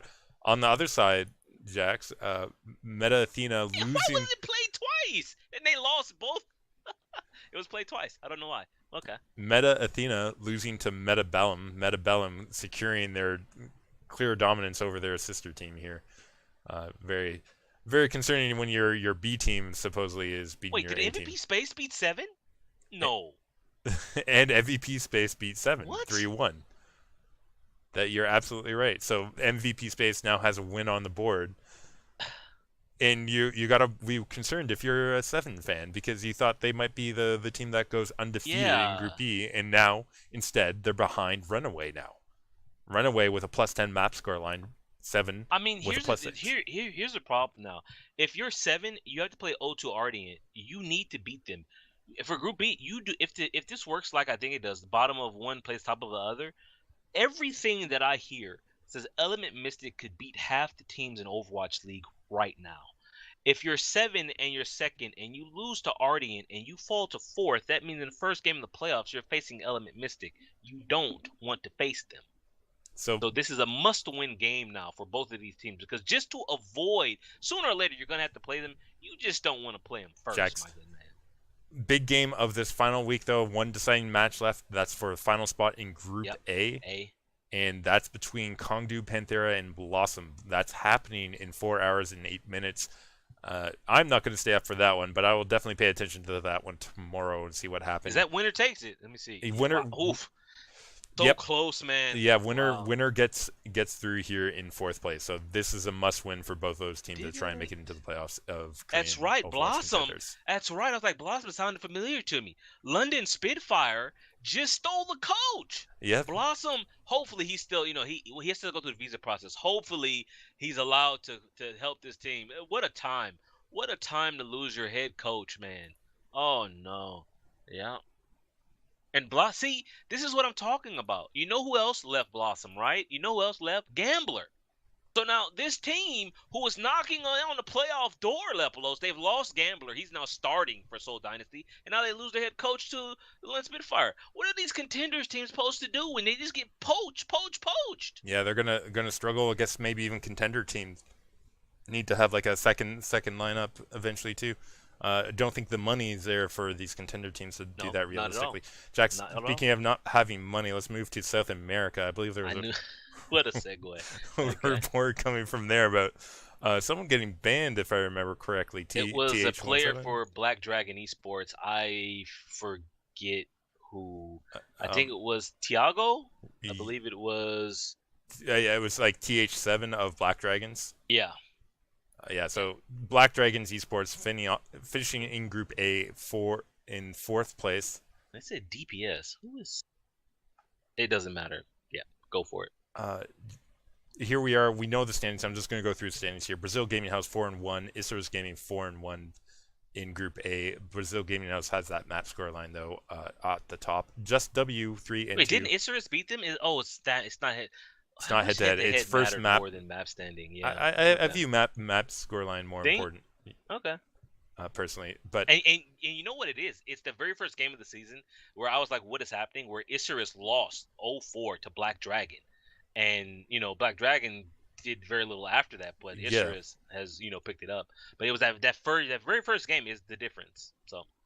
Yeah, crazy of Black Dragons to win that one. In fact, I wonder because Dogma I think ended up forfeiting this last game here too. Yep, they did. So disappointing out of them. Anyways, Dogma and Key Stars finishing down there at the bottom of Group A. Group B, we had Pain at 5-0, Nocturnes Gaming 4-1, Caverna Esports 3-2, Battalion 2-3 making it through. Encore Esports, Predator Esports out for the playoffs. Playoffs, I believe, are in a day or so. Yeah, if you click on the tab, it starts in 1 day, 11 hours, and 5 minutes. So yeah, we'll see. Hello? Mouse? Okay, my mouse decided not to work. Yeah. Thankfully, Brazil Gaming House and Isurus on opposite sides of the bracket. I'm expecting both of those teams to make it through to the grand finals. However, we might be surprised. It's just the thing is I think Pain had the easier group. So even though Pain is 5-0 and 17-3 map line, it's for them to be 5-0 and 17-3 and Brazil Gaming House to be 4-1, 17-3. I'm looking at Brazil Gaming House and Isurus to make it all the way through.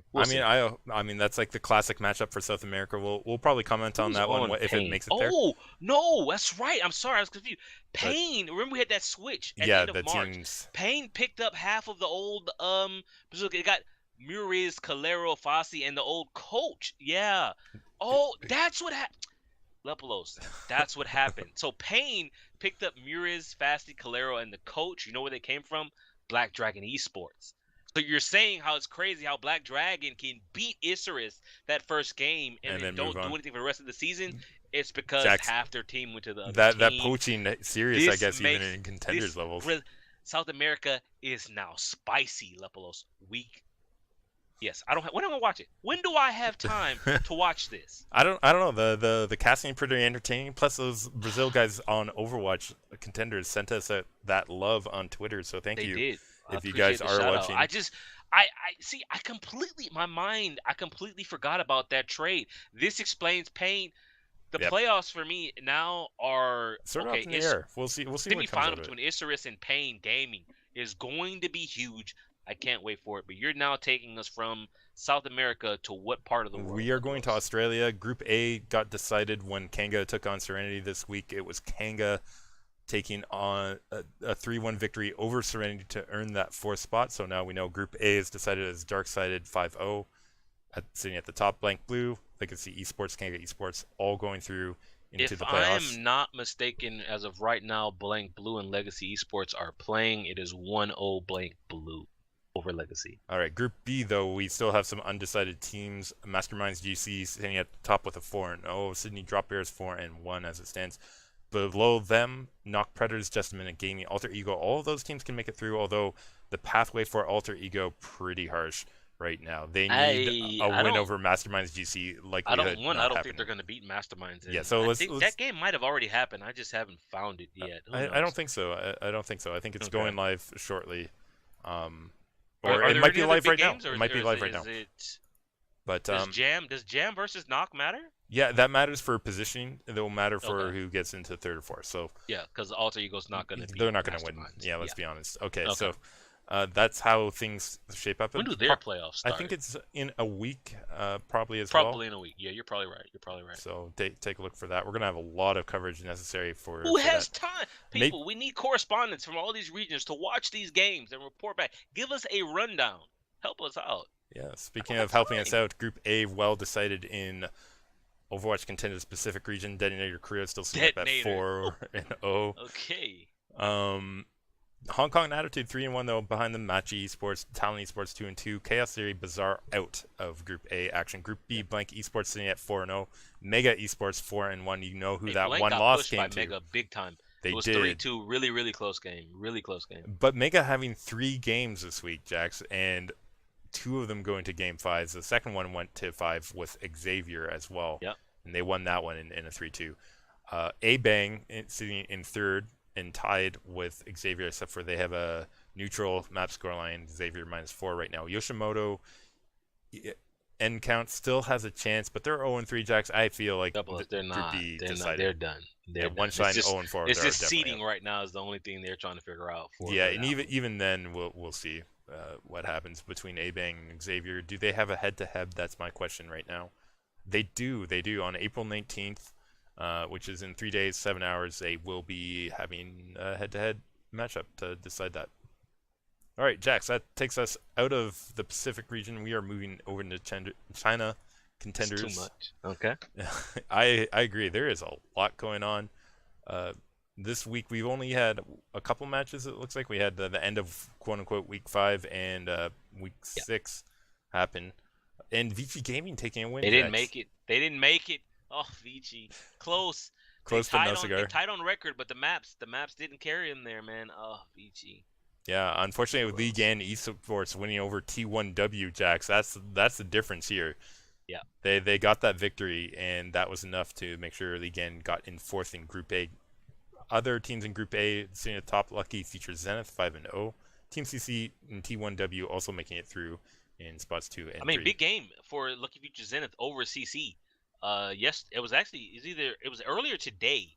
They won 3-2. Reverse sweep, Pueblos. A reverse Team sweep, CC went up to Nepal 2-1, Hollywood 4-3. Then they lose Hanamura 2-1, lose Junkertown 3-2, lose Oasis 2-0, and that would have been what 4-1, but Lucky Future Zenith still would have had the maps, and they would still be in the top of that group.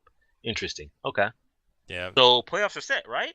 Yeah, playoffs are set. Group B, LGD Oh, Gaming this is sitting at the top. cheating. No, Team you tell Scatter's me it's Gift. not gonna be Lucky Future Zenith versus Lucky Future in the playoffs. Tell me that's not right. Listen, I'm not sure if we're It gonna. is. Go to the playoff tab. Lepalos, come on.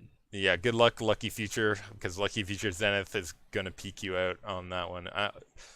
Legend Young Beyond also getting through. Lao Yin. Jackson. You gotta go with Lao Yin B, man. Yeah, they're going to be taking on Team CC, Team Scottish Gift, taking on T1W Esports, and League N taking on LGD. Listen, League N, you got through, you're not getting through LGD. That's how this works. I'm pretty sure. I'm looking for. I want to see Lucky Future Zenith versus LGD in the finals. It could be a very interesting game, judging by the scorelines that have happened. So, like, they look like the dominant region or dominant teams in the region. Jax, speaking of regions, let's go ahead and move over to what do you have here for me? Insomnia 62 Overwatch Open. He's making this up, Pete. God, it's in Birmingham, UK. UK Masters put on this Insomnia 62 event. This happened 2 weeks ago. It was not on anybody's radar, so we're only now being able to add it to the rundown. I mean, big prize pool. Like, yeah, it's got 7,500 pounds. So. Yeah, which is about $10,000 US dollars, which is about 20,000. No, okay. Anyways, Jax, here is Jester Heads taking over the win, 2 wins actually in the upper bracket and grand finals over M&M Gaming. To take that victory, it was a 4-1 in the upper bracket and then 4-2 in the grand finals for that win. Okay, solid win for Jester Heads. Shout out to the Chipsa Save Our League getting 3rd place. I'm not sure if that actually had Chipsa, but no, it did not. I'm not surprised it did not. And I think my best has to go to M&M for the best logo of the group playing as well. That is a good logo. This Cream Gang, Cream Gang E-Thugs. That is awful. That is, oh my. Let me just paste it here in the chat for chat to take a look at these. See, I was gonna say if that's terrible. You can't even say that their image was as horrible as they performed because they actually made it out of quarterfinals. Did not make it out of semifinals, however. I mean, they made it through the lower bracket up until losers round 3. But Chipsa, he did save our league. I did keep beat thinking him we're done, and then I realized we haven't even done the predictions. Jax, we are going to rush through predictions. Okay, we have multiple clocks. At least we've had 2 clocks. Okay. We're so far behind on time right This now. is a 2-hour podcast, here? Guys. I am sorry for this. We are going to toss through our predictions really quickly. What a game to start with, Lepalos. Shields up, my dude. I mean, are you ready? Are you ready? Do you think Fisher's ready this week? I wish I knew for a fact that Asher was back. But even if Asher is not back, I'm going to put faith in Surefour. I'm counting on your fellow Canadian, Lepalos. He's going to do work on Widow and come up big for the Gladiators. I'm telling you right now, if Asher is not back, and even if Asher is back, Surefour will be the decider as to whether or not the Gladiators beat the Valiant. This is a huge game. I think the Valiant have the edge right now. They have momentum. Their changes have looked good. We are going to differ on the Battle of Los Angeles this time around. Okay. And maybe, again, I'll have to check if I've always picked against you on this one or not. But here I do think the Valiant have been looking a lot stronger. Really close series, if I'm not mistaken. I think Stage 1, it was 3-2. Stage 2, was this not also 3-2? No, it was 4-0 Gladiators in Stage 2. Shields up. There we go. Okay, Game 2, we have Fuel taking on the Shock. How do you feel about Fuel chances right now? I think I'm going with Shock. Let's do that. Putting Coach Kaikai aside, I was starting to rate Rascal better than AKM, and Rascal is now gone. Taimu is not mentally equipped to play right now. That leaves it all on AKM, and honestly, Shock. Shock, I think, they have something to prove, but Dallas is a mess right now. Mess. I agree with you. Going 100% with Shock here. Feel all burned up. Let's go ahead and talk about the next game. Dragons versus Dynasty. It's all Dynasty. Let's talk about the next game. Jax, Day 2. Already on that one. Day 2, Houston versus Florida. Believe it or not. Oh, no, wait. I was going to say Florida had a chance. Then I see there's Junkertown. Yeah, no. Yeah. Jake is going to pop off on Blizzard World and Junk. And there's a new. This is Jake map here. Anubis, Blizzard World, and Junkertown. Jake for MVP. Houston will take it, and Linkser will carry the West. I think Saya Playa will do well here, but I don't think it will be enough. Listen, I'm very interested in Saya Player versus Linkser in the Widow fight. That Ilios, I hope they get ruins first. Fantastic. Another big game here. Listen, Uprising versus Spitfire. Footage is out on mistakes, Jax. How do you feel about that for Uprising? Can you go with Uprising? Novoskaya. But if I'm not mistaken, I see it's not fair. I have to mistaken is too. I have to be able to use that word, even though they have mistakes. I'm gonna take Boston. I'm not sold on London. However, I'm very intrigued by what they did with Hureg over Birdring for the second half of that series against Philadelphia. They lost, but I'm intrigued. I'm gonna take Boston. They're riding the hot streak I have trouble doing this one too. I have trouble picking them though because Nimbani's in the map pool, Junkertown's in the map pool, and I mean Anubis can go either way. I think with them, I don't have a read on them right now on Anubis for Boston, and Spitfire. I just don't know what's going to come out, and I always hate picking teams where I don't know what team is going to come out, and that's always true of London these days. But I am going to go with Spitfire on this one. Okay. We are going to vary. Ace is high, Lipolos. Ace is high. We'll find out if that's true or not. Okay. The general manager for London Spitfire took profit to in and out after the game to celebrate. Their new general manager, Lil Susie, Susie Kim. Good pictures. Happy birthday to her yesterday, I think it was. I don't know, but Lipolos. What games? You go to the Boston, London to Philly, New York. You were telling me this was a sleeper week, Jack. That I said that. I think I said the second week. I don't know. This is not looking like a sleeper week with what happened last week, though. Fusion taking on NYXL here. Another good game. I have to go with the NYXL. Here's the deal. Though. If last week hadn't happened, I would say New York. New York Leplos pushed to 5 where they lost to Boston and beat Houston, and Houston beat themselves with the lineup that they had. Yeah, I mean that's true, but Junkertown. Did you see the food? Did you see that lamb Chef Heidi put out last night? My man, like they eating good over there in Philly. Yeah, but the question is, NYXL enjoying some of that food truck service at the local. Those videos are great. They went shopping last week, food video this week. Why can't Dallas have? Dallas has no, but Dallas terrible. Listen, Hastro, I know you fired Kai and Roscoe. They need to hire some PR people. Tell me, when is the last time you saw good press out of Dallas? Anything? Yeah, it's been a while. I think. Coco does do a good stream. Jax, okay, here we're talking about Fusion and NYXL. Though. Who's your pick? The reason why I'm laughing, I'm trying to draw it out because I don't have an answer. All right, well let me talk a little bit here. Lippos, talk okay, man. Feed me. So last week we did see NYXL struggle a little bit on Junkertown, and Fusion though struggled more on Junkertown, right? Like they got shut out on Junkertown. And it's hard for me to say like a team that got so hard shut down on one map that is going to come out this week and do much better. Ilios, I feel that's NYXL will have that big one. Boss, man. So they had a hold on Nimbani as well. Spicy. Oh. I'm going with NYXL on this one, Jax. As much as I want to take the Fusion, I really do. I really want to take the Fusion. I don't see that. I think that XL. I have to the exception is if Sabalwi comes out on the Widowmaker too much and Carpe just destroys him, and then the switch to McCree, and that does nothing. Most of the time, we see Libero benched in favor of Pine. If Oasis comes up again, if they push to 5, I need the coaching staff to be willing to bench Sabalwi and bring in the big boss man. When I see that they're committed to making that kind of switch, then I'll know New York is dialed in. Right now, I think they played Sabolbi because he's Sabolbi, and they wanted to be able to fall back on his tracer, except they never did. They never did. And he stayed on McCree the whole time. I'm taking New York over Philadelphia. I'm hoping Chef Heidi comes through with the food. That lamb last night looked fantastic. Lepolos. Day 3, Jack's here. She's Okay, gonna why have to are they have back to great back? food, Why are they back-to-back back to games. back? And this is a good question for you now because we've talked about this before. Do you think this will have a big impact on This this is not Fusion right. Shock I'm taking the game? Fusion because Chef Heidi's going to get them a good breakfast.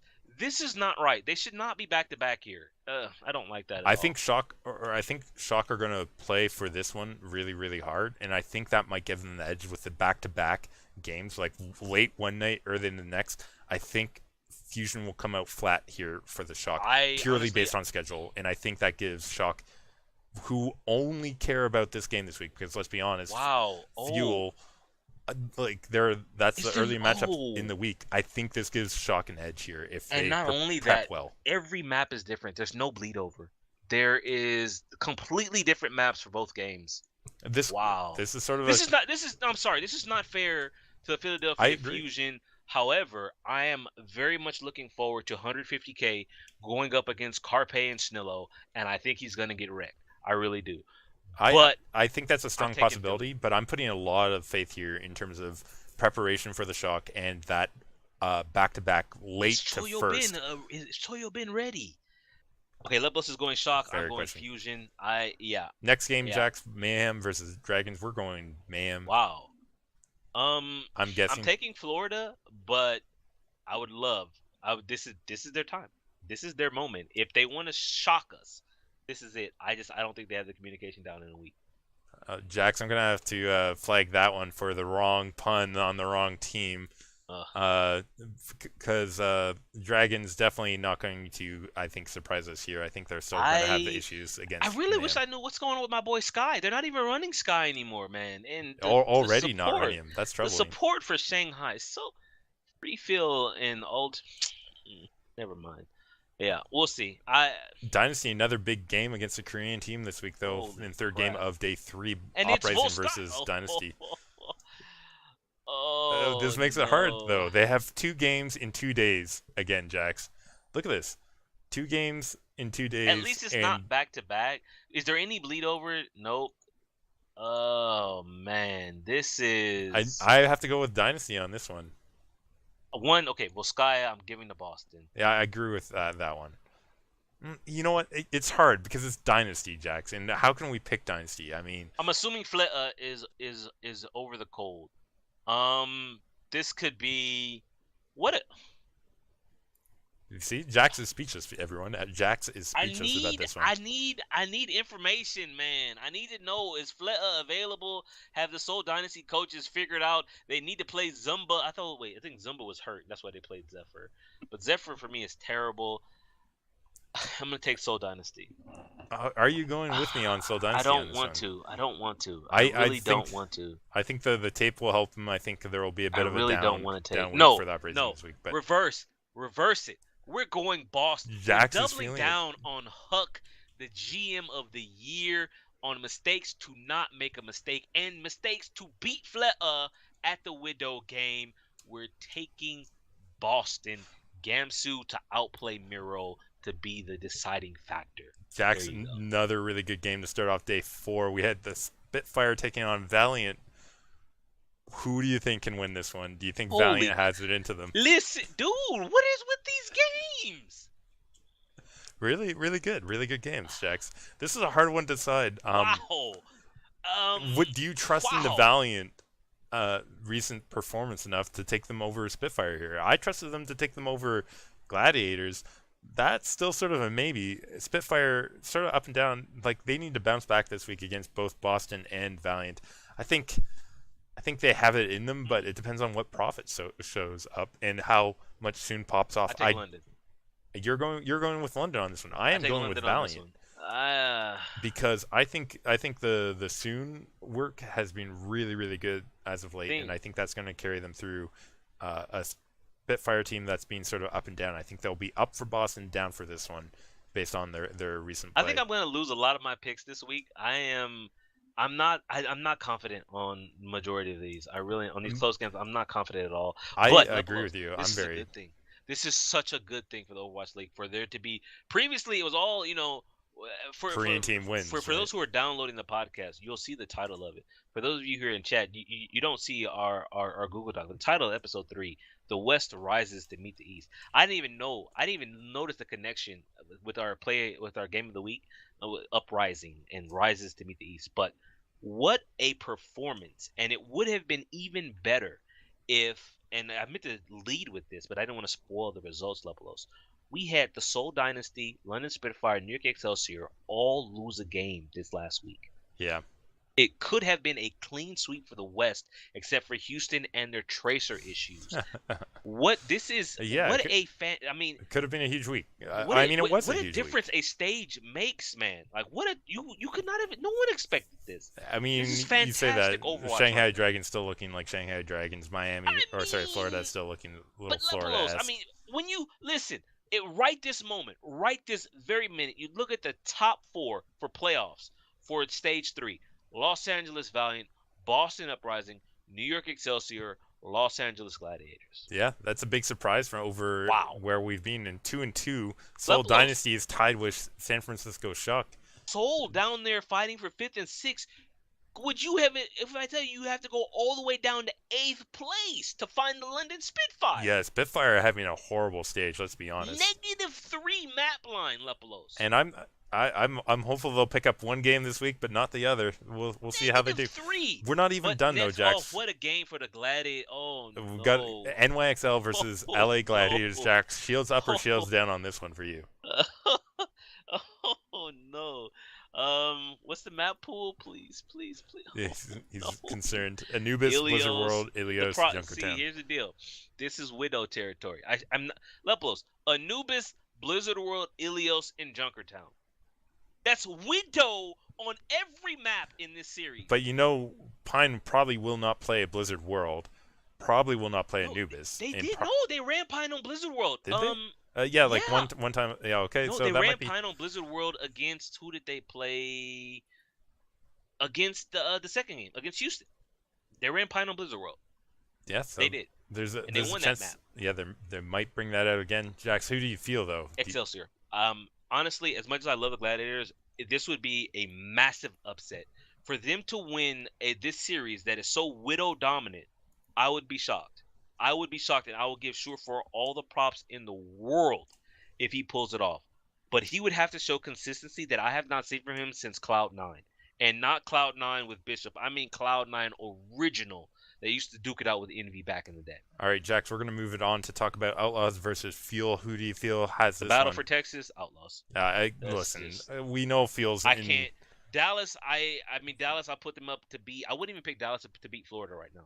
They have potential, obviously, Jax. Like the skill is there, and they've been a player-run team for a while, despite Kai being there. I think that's how it's being described, so it's not a big surprise. But I don't think they're going to realize this potential against the Outlaws. They still have some work to do to become a competitive team. They're in serious trouble of being competitive with Shanghai Dragons before long. And they're lucky that they played them. Remember in the what first I said game that of the season, before it was Florida was a team that I didn't care about. I didn't care. Stage 1, I didn't even watch most of the Florida games. Now I watch the Dallas Fuel just to see the them burn. But the only team I'd say that they have a chance of beating is the Shanghai Dragons. Florida would beat them. The Florida that played last week definitely would beat the Dallas Fuel. That team has a long way to go, and I don't even know. Wow. Jax, but that's a good spot to end it. And that is a good spot to end it. We are so far. Tell me we didn't go. We are so far over time. We had a long talk there about that game. We have gone over 2 hours. Are you kidding me? Yeah. Oh my god. Apologize for the length of this one. People do appreciate you guys staying with us. That's not fair, dude. He can't fire Kai in the middle of my podcast.